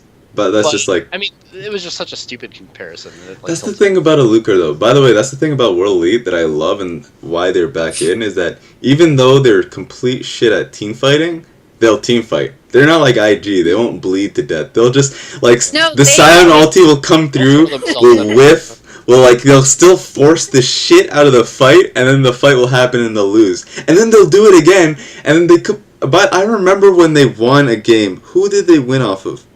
It was off of They a won really off good of- team. They actually won against EDG. I think it was EDG. Where They just- Spirit would just force these fights with explosive cask, and a Luca would come in and like they would somehow win the fight and then win the game. It was some unbelievable game. It had to be EDG. It was either EDG There or were two Chazzy. EDG games where it was won off of a late game team fight Yeah. because Spirit decided to go in. Like World Elite would force team fight after team fight after team fight, and they had such a massive gold deficit. But then they would just be in a situation where Mystic on Vayne would just like, oh yeah, he's Vayne. It doesn't matter how far behind he is. If he just like gets that team fight, it's okay. They win the game. It's just I don't know. It's funny because comparing World Elite to like Unlimited Potential UP, which obviously unfortunately did not make the LPL, right? Yeah. Make it back to the LPL. Like you look at World Elite, just like you look at their players. There's like one superstar player, like arguably best in the world at his role player, right? Yeah. And the rest of the four, I actually consider the rest of the four role players. You know, like they're not great, but they're role players. Even Conan has his moments, like just of playing okay. But then you look at in limited potential, and they have two supers. I think they have two superstar players. I think Hart is superstar player, and I think Wong for top lane is superstar player. And then they have three like really bad. Like I was making a meme with Punished earlier, but this guy is really bad. Yeah. This guy sucks. And then I think Sketch is super bad too. That's unfortunate with Sketch, by the way, because Sketch used to be a pretty big hyper carry. But I guess that's an LSPL. That's not even near the same level. Not even close to the same level. Sketch was good on Ashe. Amy too. What happened to Amy? Yes. Oh, Amy. Well, I didn't expect much from Amy. Everybody knows what I thought of Amy. Like, I loved Amy as a player, but going A in this meta and B with that playstyle, he goes into LPL and he will get shit on because he's a player that doesn't know. He got shit on in the LSPL because he's not a player who knows his limits. Like, there was literally a time in which he went up against this team. UP went up against Legend Dragons, and I think Legend Dragons bumped them down to the lower bracket. Yeah, and they dumpstered them in the first round of playoffs. And it was simply because they got it was in the tank meta. And who was the jungler for Legend Dragon? I don't remember. But Legend Dragon, the one with the Taiwanese or Hong Kong players or whatever. Yeah. That was a good team. I remember. They were decent. They were good. And it was simply because their jungler played Nunu and he just crushed him. Objectively, and he proved that Amy is not an objective-based player. He can't control objectives. He overstays in team fights, and he gets killed because he's too impulsive. Like, he doesn't plan. And that was the funny thing, because that was Amy's that was the good point of Amy's personality when he was playing like Lee Sin. That was legitimately how VG Gaming got into the LPL, because he would play Lee Sin and he would solo carry from just like going in randomly and getting these assassinations, getting these kills. Like, that was yeah. Sounds like we're talking about Swift right now instead of Yeah. But that's just how it is, and so I wanted to talk about. That's why I think we should end this show on this tournament. The relegation tournament. I want to talk about after this though. Okay. I do want to talk about Gu really quickly because I gotta I have this whole this finale in my mind of how. Closing bit, we'll talk about Gu, and so World Elite and RNG comes in. RNG with the most painful entry into the LPL I've ever seen. That was just just so people know. So when people look back at this episode, 21-44. Danmu Gaming could have been your LPL team going into this team. You could have been watching a lot of games where you just heard Dear Satan with the kill, blah, blah, blah, or Dear Satan getting killed. He would have been your new Punished, but thankfully that didn't happen. Bet you if they somehow made it to Worlds, you'd have to name change anyway. So Dear S. They probably have to change their name. 2144 is stupid as fuck. Can you guys please get the name for Worlds? They're probably just call yourself Danmu Gaming, thank you, but Danmu Gaming. And so UP is gone, and so I want to ask you guys, Emily. Yeah. Oh wait, Hugo? No, I'm just saying it's a shame that Hart and Wong. Yeah, it makes me really sad that UP is gone. So what was your final thoughts of this team? What the good points, the bad points, and what you think the future for some of these players are? Let's start with Kelsey Huber. Hughbo, what did you think about this? Hughbo? Sometimes this team was I don't want to say that. Okay, I'm not going to say that, but the EU flame coming out. Yeah, right. Sometimes this team just you look at the maybe walking in face, they're oh shit, these guys might be at Baron, so they walk to Baron and none of them have blue trinket, so they face check every single brush into the Baron pit. Yeah. Then for some reason Punish goes in first with the AP Ezreal or something like that. Oh my god. He gets caught by Threshold, he cuts it out. And then everyone's still collapsing, right? Yeah. And then Hart like flashes in Janna ultimates everyone away, and then they all run away, but still get caught anyways because like a rumble lord or something like that. That's Yeah. like literally the story of limited potential. No, that team has, like I said, I think two legit superstar type players. Luong, top laner, like legitimate. I think when he's playing tanks, he's a legitimate threat to any game. Yeah. Like, he's really, really good. And Hart, who's bailed out, unlimited potential, like so many times. Yeah. And in a meta where your top laner is playing not as much Hecarim, right? Because Vayne is in the meta, so Hecarim's not being played that anymore. Vayne is in the meta, so it's hard to play Gnar. So I mean, like when your top laner is mostly playing Shen, Gnar, and Maokai, right? Like support is playing Janna, mostly Janna, okay? Mostly, yeah. Then you need your AD carry and mid laner to carry. Yeah. And then when they get super safe stuff, when they get super safe mobile champions, like that's a funny thing. Punish is to play a safe mobile champion, but that champion doesn't exist. It was called Runeglaive Ezreal, and it lasted for like 2 weeks before they hotfixed that shit, and then they sent them back to the Shadow Realm. Okay. Yeah. So he needs to play wave clear champions that have an escape, but none of those exist besides maybe Azir, and then Punish Azir not that good. So it's really unfortunate because like the two carries for that team, Sketch and Punish, just really didn't do anything. Additionally, Amy had no idea how to play League of Legends. Like this guy literally looked like solo queue every game because he would be ganking lanes. He wouldn't even like ward enemy jungle. He would just be ganking lanes, and that kind of made Hart look bad too because for all of Hart's team fight prowess, like their early game never looked that great. It never looked as cerebral as it did.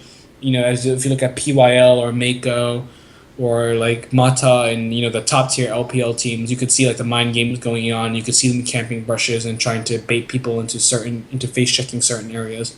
But that just never happened. These guys just stuck to their lanes. The lane swap was ass. Like the lane swap was complete. It was like really terrible. And Did you like that part where Punish got like an early kill, and when it was like just like off of a gank, it was great, and then he got solo killed in the lane with that advantage that he had.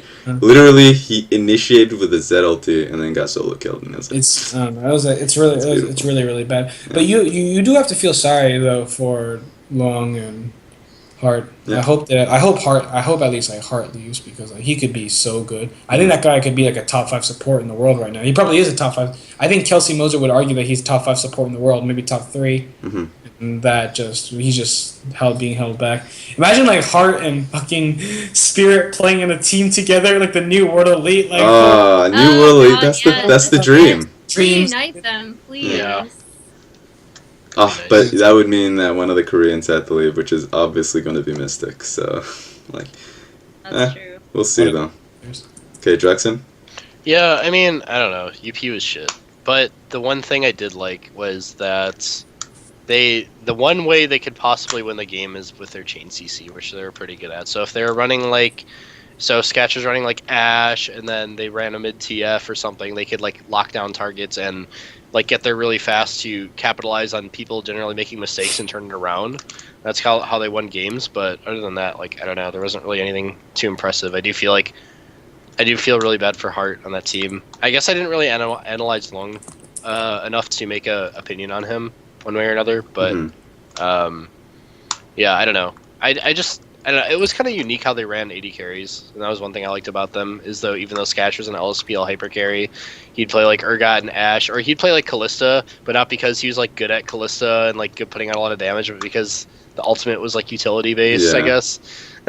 Yeah. So I don't know. There's not really too much to say about them. I do feel kind of bad just because I feel like a lot of, or at least a couple players in the team have been anchored, but I'm sure they'll find homes if they don't want to play an LSPL with that roster, which they probably shouldn't, because I think there's greener pastures for at least a couple of those players. But yeah, I don't know. Emily? And let's face it, I would have been way more depressed if UP made it in over World Elite. So. Yeah, that's true. That's true. Yeah. We had to pick one or the other. Why couldn't RNG just have all? No. Oh yeah, there we go. Right now, man. No one's a fucking team anymore. Like just fucking stay down there, you motherfucker. Stay down. We just don't want to see them anymore. But then, I just want Nami to retire. Like, come on, dude. Like right off right off into the sunset. It's like at the end of. Oh, that's not even a sunset anymore. It's not even second time. It's like at the end of Mice and Men spoilers, but then they have to Oh, don't spoil Mice and Men. I mean, I've read it. You know what? Spoil it. No, none of these motherfuckers are gonna read that. One of the friends has to end another friend's life, and then he's just like, I want to do that to Name. Like it's the end of green man. It'll be greener pastures. It'll be greener pastures. He should have just retired before Worlds, man. Yeah. The opinion of him would be completely different. I love the fact that you just made Of Mice and Men. I thought I would never hear about that book again. Grapes of Wrath and Of Mice and Men. Terrible. Yeah. And Emily? All I was gonna say is I think it's really sad if you haven't watched UP this season and you just look at their scoreline, you're like, oh my gosh, this team must have been terrible. And that doesn't tell the entire story, because I honestly think that Hart on this team was way better than anything he showed on Samsung Blue. Like, he really stepped up. If anyone was controlling the pace of the game, it was him. He was doing all these crazy deep invades to try to get vision down. If you remember in week 4, I was just looking it up to try to remember which week it was. But week 4, they came up with that really amazing plan to keep track of Clear Love in the jungle, with Hart invading as Annie, and then they put punished on TF, so wherever Clear Love was on Evelyn, they would just be on top of him instantly. Yeah. And the first game when they won, everyone was like, oh yeah, because and I'm sure Hughbo is gonna yell at me for this, but it's because they played fucking Amazing J in the top lane and they didn't play their actual roster. But the second game, UP actually beat EDG with their regular roster, just because they came up with an incredibly smart game plan. And I think Hart was a huge part of that. He's just such a fantastic veteran support player that I feel is really coming into his own. And it was honestly a pleasure to watch him, even though his team wasn't the greatest. Mm-hmm. So I hope that he does find another team. I know a lot of teams in general are really hesitant to pick up older players a lot of the times, especially in China. So I do hope that he gets another chance on an LPL team, or if he goes back to Korea, he gets another chance on an OGN team. So I honestly think that he's learned a lot. He's significantly improved his map play, and his knowledge of just vision control and warding and applying pressure has just been super impressive all split. Yep. All right, Hughbo. To read us off, talk about Xiaogu, the QG. When I stopped, before I stopped writing last year, I wrote in. God, is that cicada? Yeah. Oh my god. It's like an anime. It's like an anime. I know, it really is. Yeah. You think I should close the window right now? Or it's because it's 3 a.m. in Korea, so I think it adds to the charm. It adds to the charm. Leave it up. Alright, so damn. Anyways, so before I stopped writing, I wrote an article called a love letter to the KT Arrows. Okay, and this is the time when Kakao was on the team, and then this is it didn't look. Sometimes it didn't look like the fuck they. Sometimes it didn't look like they knew what the fuck they were doing, but then other times it just looked all perfect and all beautiful. And this was right before I wrote the article, right before the finals against Samsung Blue, right? Finals against Samsung Blue, where they miraculously pulled off the 3-game comeback. So back then, I kind of said, these guys team fight correctly. I think they understand the meta to a certain extent, They don't know the game well, but they understand the meta well, and I think there's a significant difference in that these guys are personable, and then they have kind of all the right tools and all the right players, and just and players who can carry from each role. I think QG for me really kind of inherits that spirit, and is my pick for if there's a Chinese team that's going to go to Worlds, I'm really going to fall in love with. I think it's going to be Xiaogu, because first of all, what I want to say is QG has 3 legitimate superstars and then 2 legitimate role players. Okay, they have TNT, legitimate grade A top 3 AD carry. Yeah.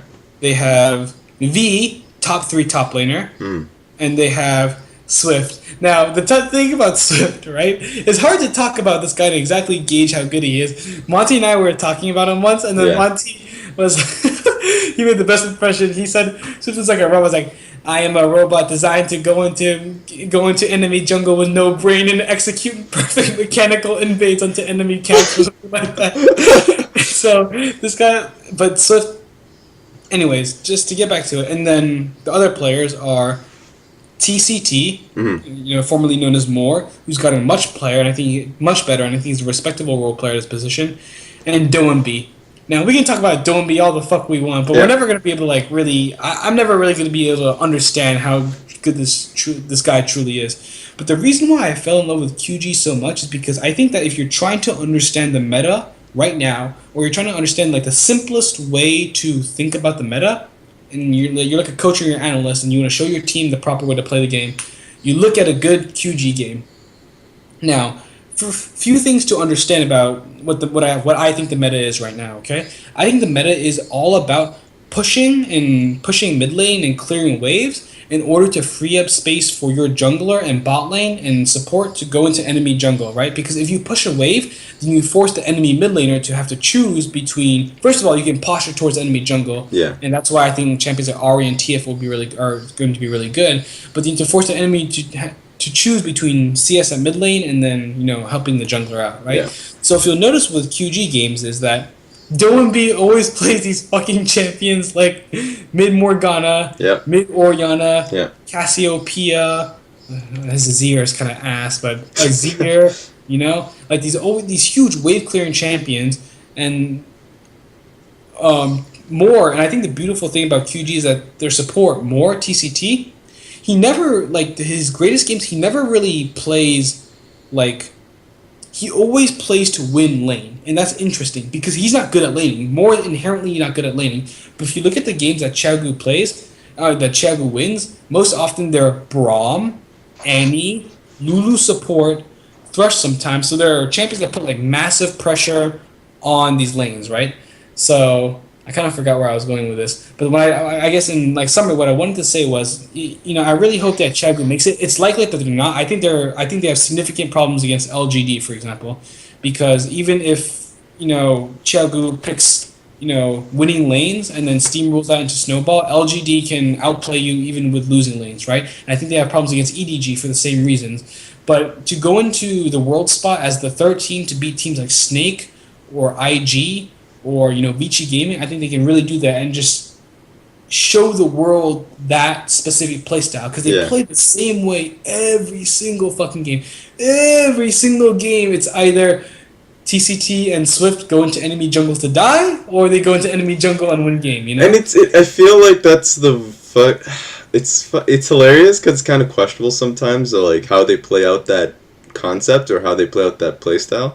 But it's really fucking funny sometimes because you can't, the enemy mid laner actually just can't do anything. He can't follow. Really. Because if he follows, he could follow, he can get picked off by Doenby in transition, with Morgana, and literally just die 1v1 to Morgana, and that's actually kind of the saddest way to die sometimes. It's because it's the slow death. But you get caught in transition or you just get killed in the 2v2 because they actually just have a better 2v2 in that sense. And so Doenby, he's not predictable with his champion picks. You just can't go an AD mid matchup against him because he'll just play Scion. I was gonna say you're talking about someone who's played Maokai in mid because it's a direct counter. Oh, it's a counter to Victor. Okay. But you just don't know what he's gonna do, and it's just actually hilarious sometimes. Yeah, Hughbo is a team to watch out for, and I think I think the Western fans need to watch out for them. They need to catch their games in LPL playoffs. This team is really exciting. When they win, it's cool. When they lose, it's cool. I saw the there's a highlight team thing, fighting right? video from a highlight video that was on Reddit. That was really well done. Mm-hmm. And I still think that if you're a coach or an analyst, I'm not the best person to take advice from, but I think if you're a coach and you're an analyst and you want to learn how to effectively win games in the simplest way possible, then you have to watch Hughbo. Yep. Yeah. Team fighting, team coordination, that's literally 101 in team play. That's just make your mid play mid Morgana, and then turn around ganks 1v3 into triple kills. Like You can be Vici Gaming, and you can rotate them out. Like, oh, we understand the map, but when we come together, we really fall apart. That's just shouldn't be the concept there. And so I guess that's a decent episode, everybody. So let's go into shoutouts here. Let's go with Emily first. I don't think I have any this week. I guess shout out to LOL Esports. I wrote a thing on LPL Playoffs. Some of the things are still pertinent. Obviously, we figured out one of the questions about OMG. Are they okay? And the answer is no. Because they didn't end up making it. But, and then I have some stuff coming down the pipeline, so I look forward to that, I guess. Nice. Okay. Drexen? So obviously shouts to the panelists and Esports Heaven. Oh, and Hughbo for being able to make this episode, because otherwise it would just be me and these filthy new bloods. Oh god.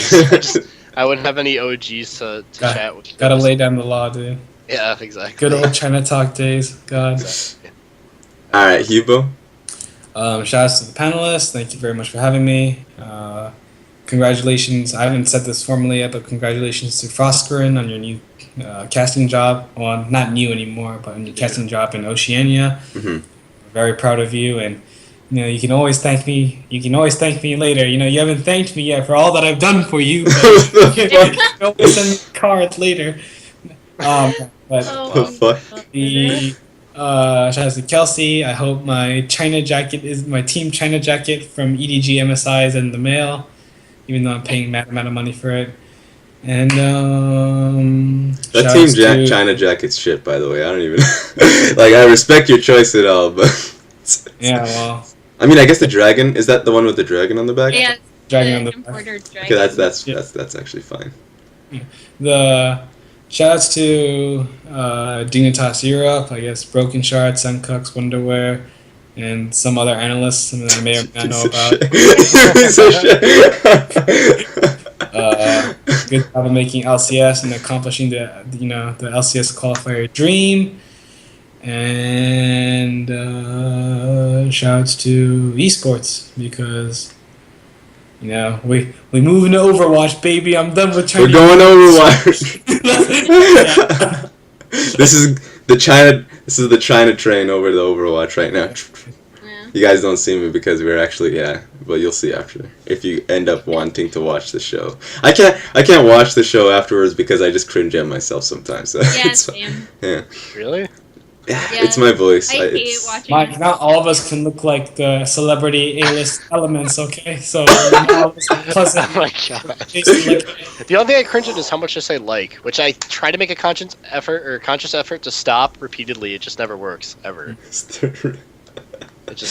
I try it. I'm trying to weave in like there has what's to be the real. There has to be there has to be fillers. I always have to weave things in between pauses. There's no way around it. I just can't do it. I feel like for certain players, I feel like for certain players you have to kind of think more about, for example, for players like Hitong and TBQ, you can't really describe them outright, so you have to use like how do I describe them? Like you have to really lengthen it out.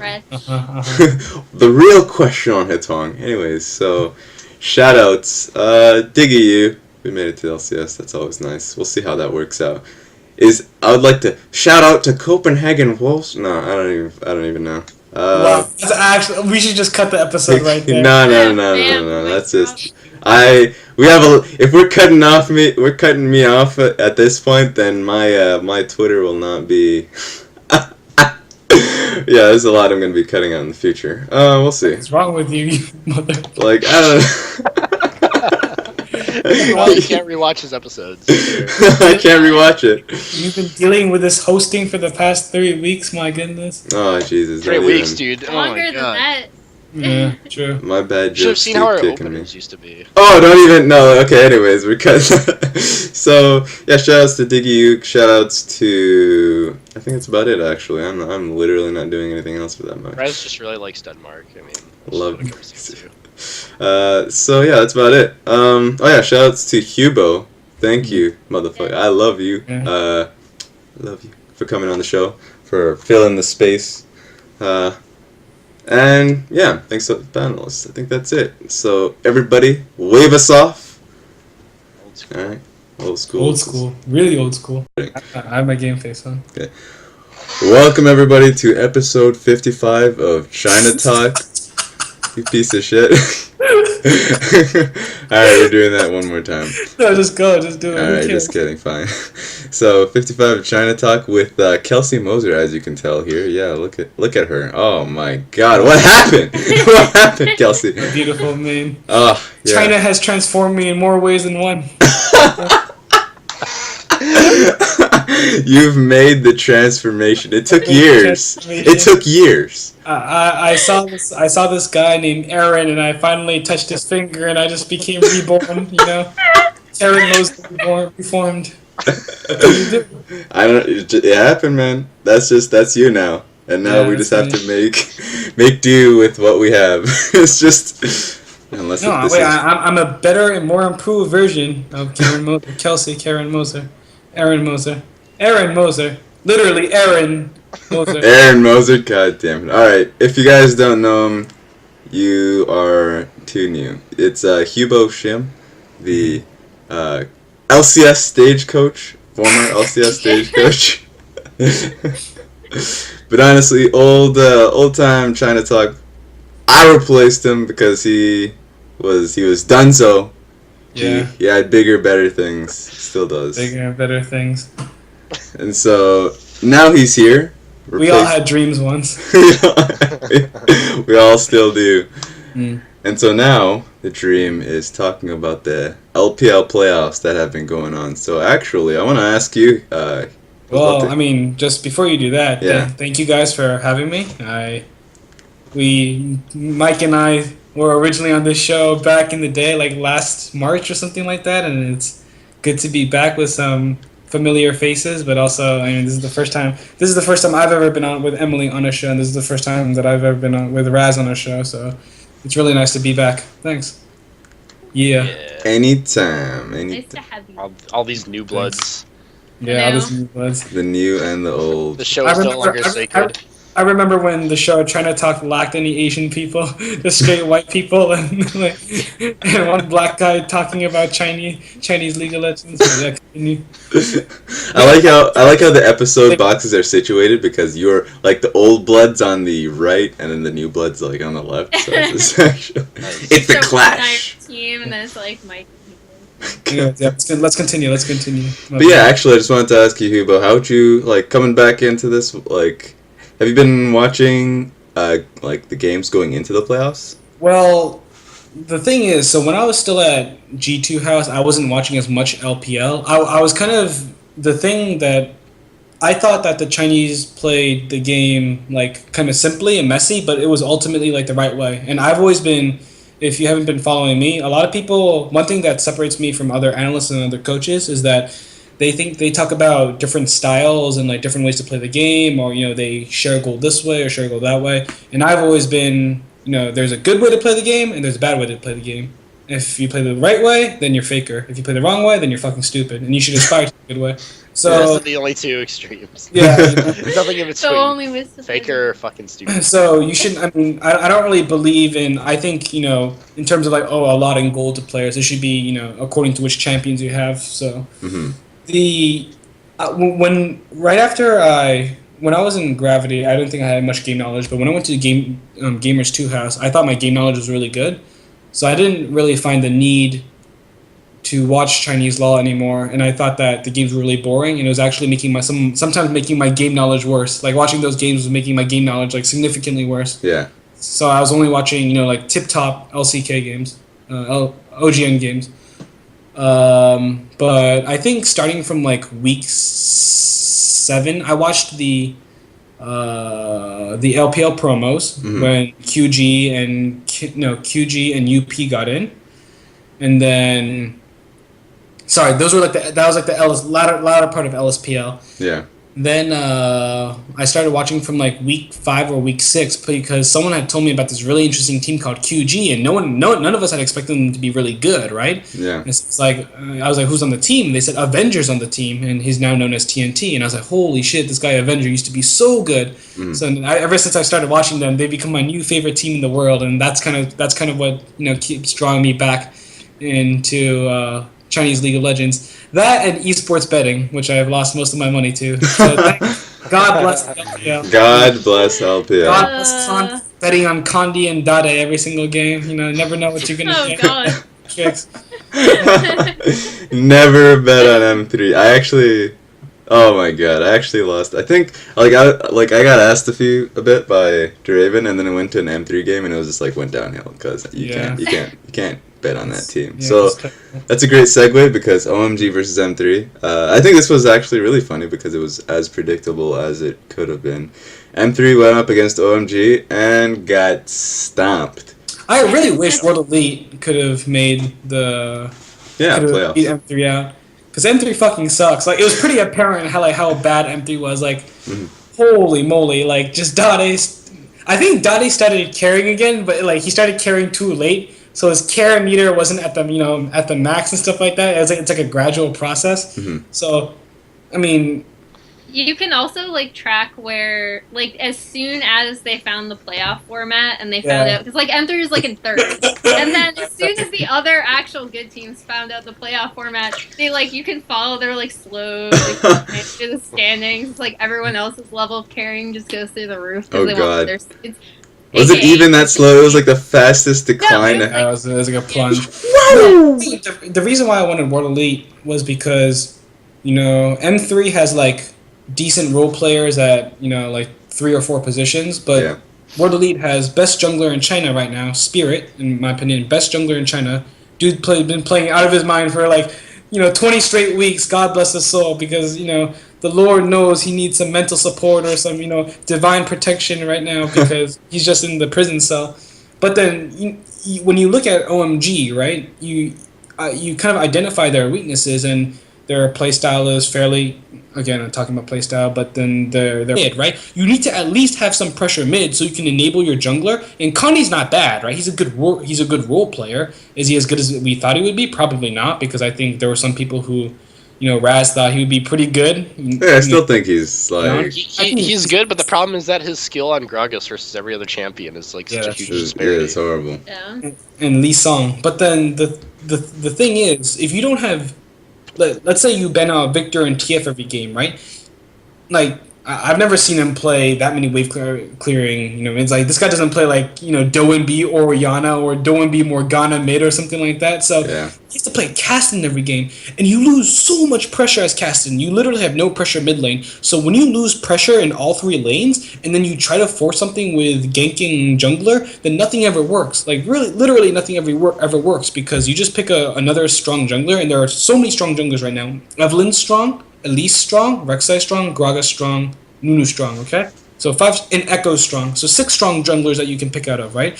And if you're able to pick one of those junglers and then find this guy once on the map, because all the lanes are so pushed in, you can predict which lanes he has to go to help. And therefore, Condi's jungle pathing is like fucked from 5 minutes to, for the rest of the game. So you can't make this guy play Caston if you want to win games, especially if your laners are so bad. If TF is banned and Victor is banned, you have to pick God, what else? I was just about to ask you, what else would you has pick? more wave clear than Caston and Vlad at level 1 through 4. Even Ziggs, even his signature Ziggs pick would be fine.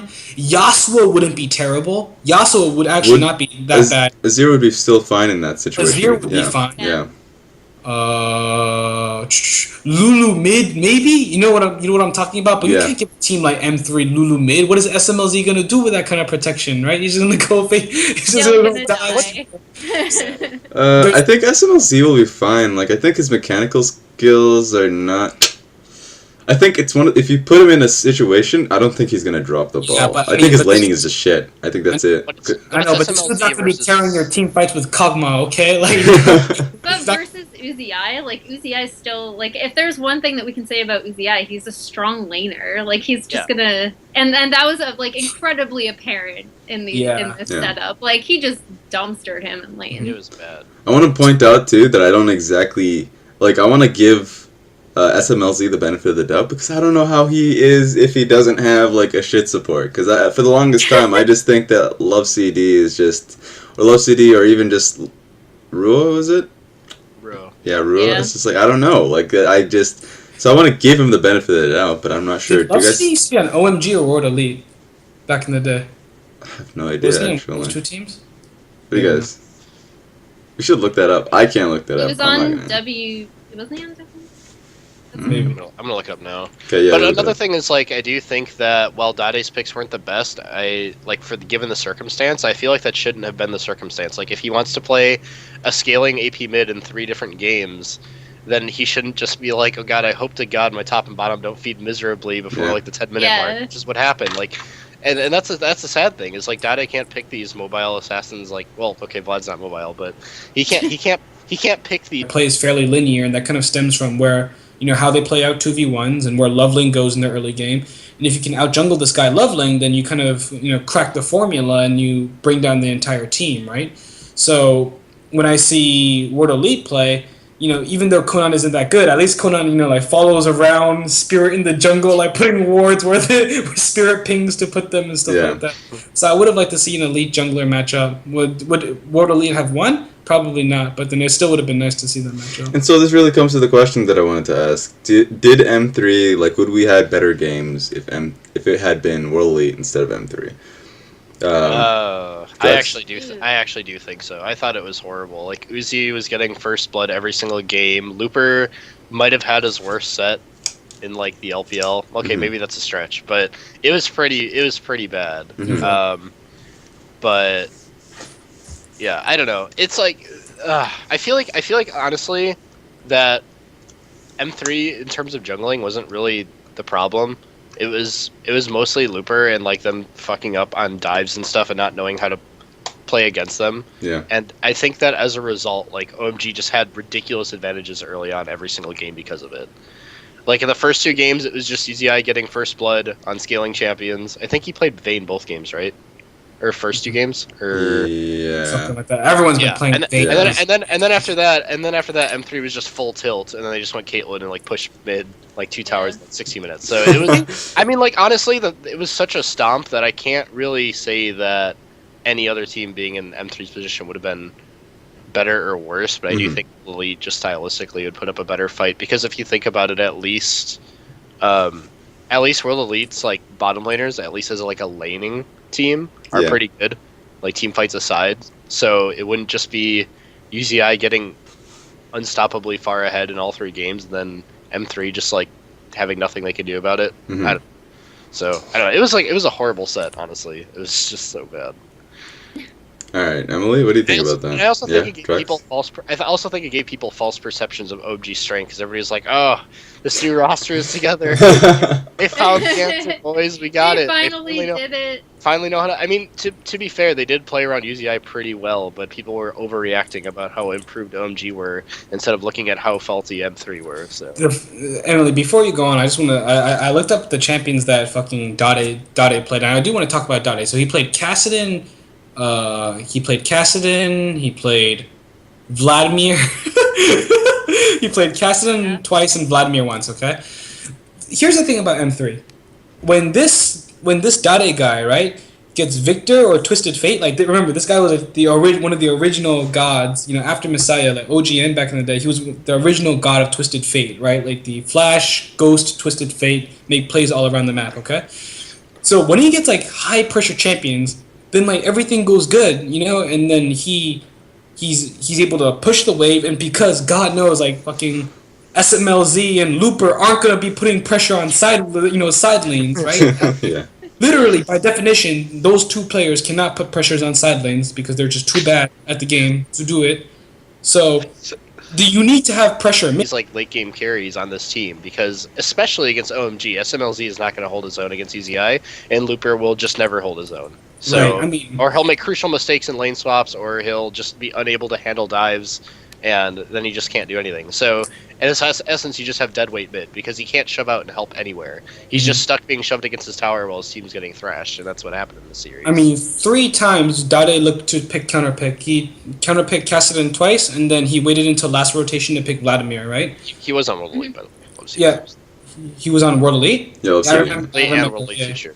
Okay, so like you can't if your team is suffering like this, you can't. That's not how you're supposed to operate. You just can't do that. At least play like even Ari would have been really good. I think Ari would be perfectly fine for like a player like Dade, you know? Or like if you want to put like mad, even if you don't push the minion wave, like just go for mad pressure. Just play fucking like Zed or something like that. You know, I was gonna say, like, even Zed wouldn't have been absolutely atrocious. You know what's really funny is basically that we're talking about like a playstyle like Xie, essentially. Like that, if you put Xie on that team, where he just like plays a champion that creates a lot of pressure mid lane, and that works for. I mean, it doesn't work for World Elite, but works well enough. I also do think that Hughbo's right in that TF would have been a really good pick for this series, but they banded away every time, and I think they didn't want to they banded away because they didn't want Cool to have it, but they also didn't want to take it first rotation because there's other higher priority champions. So yeah, I mean, I actually disagree with that. I think TF is TF is second most OP champion right now with Victor being the first. Like TF is just like too strong. I think TF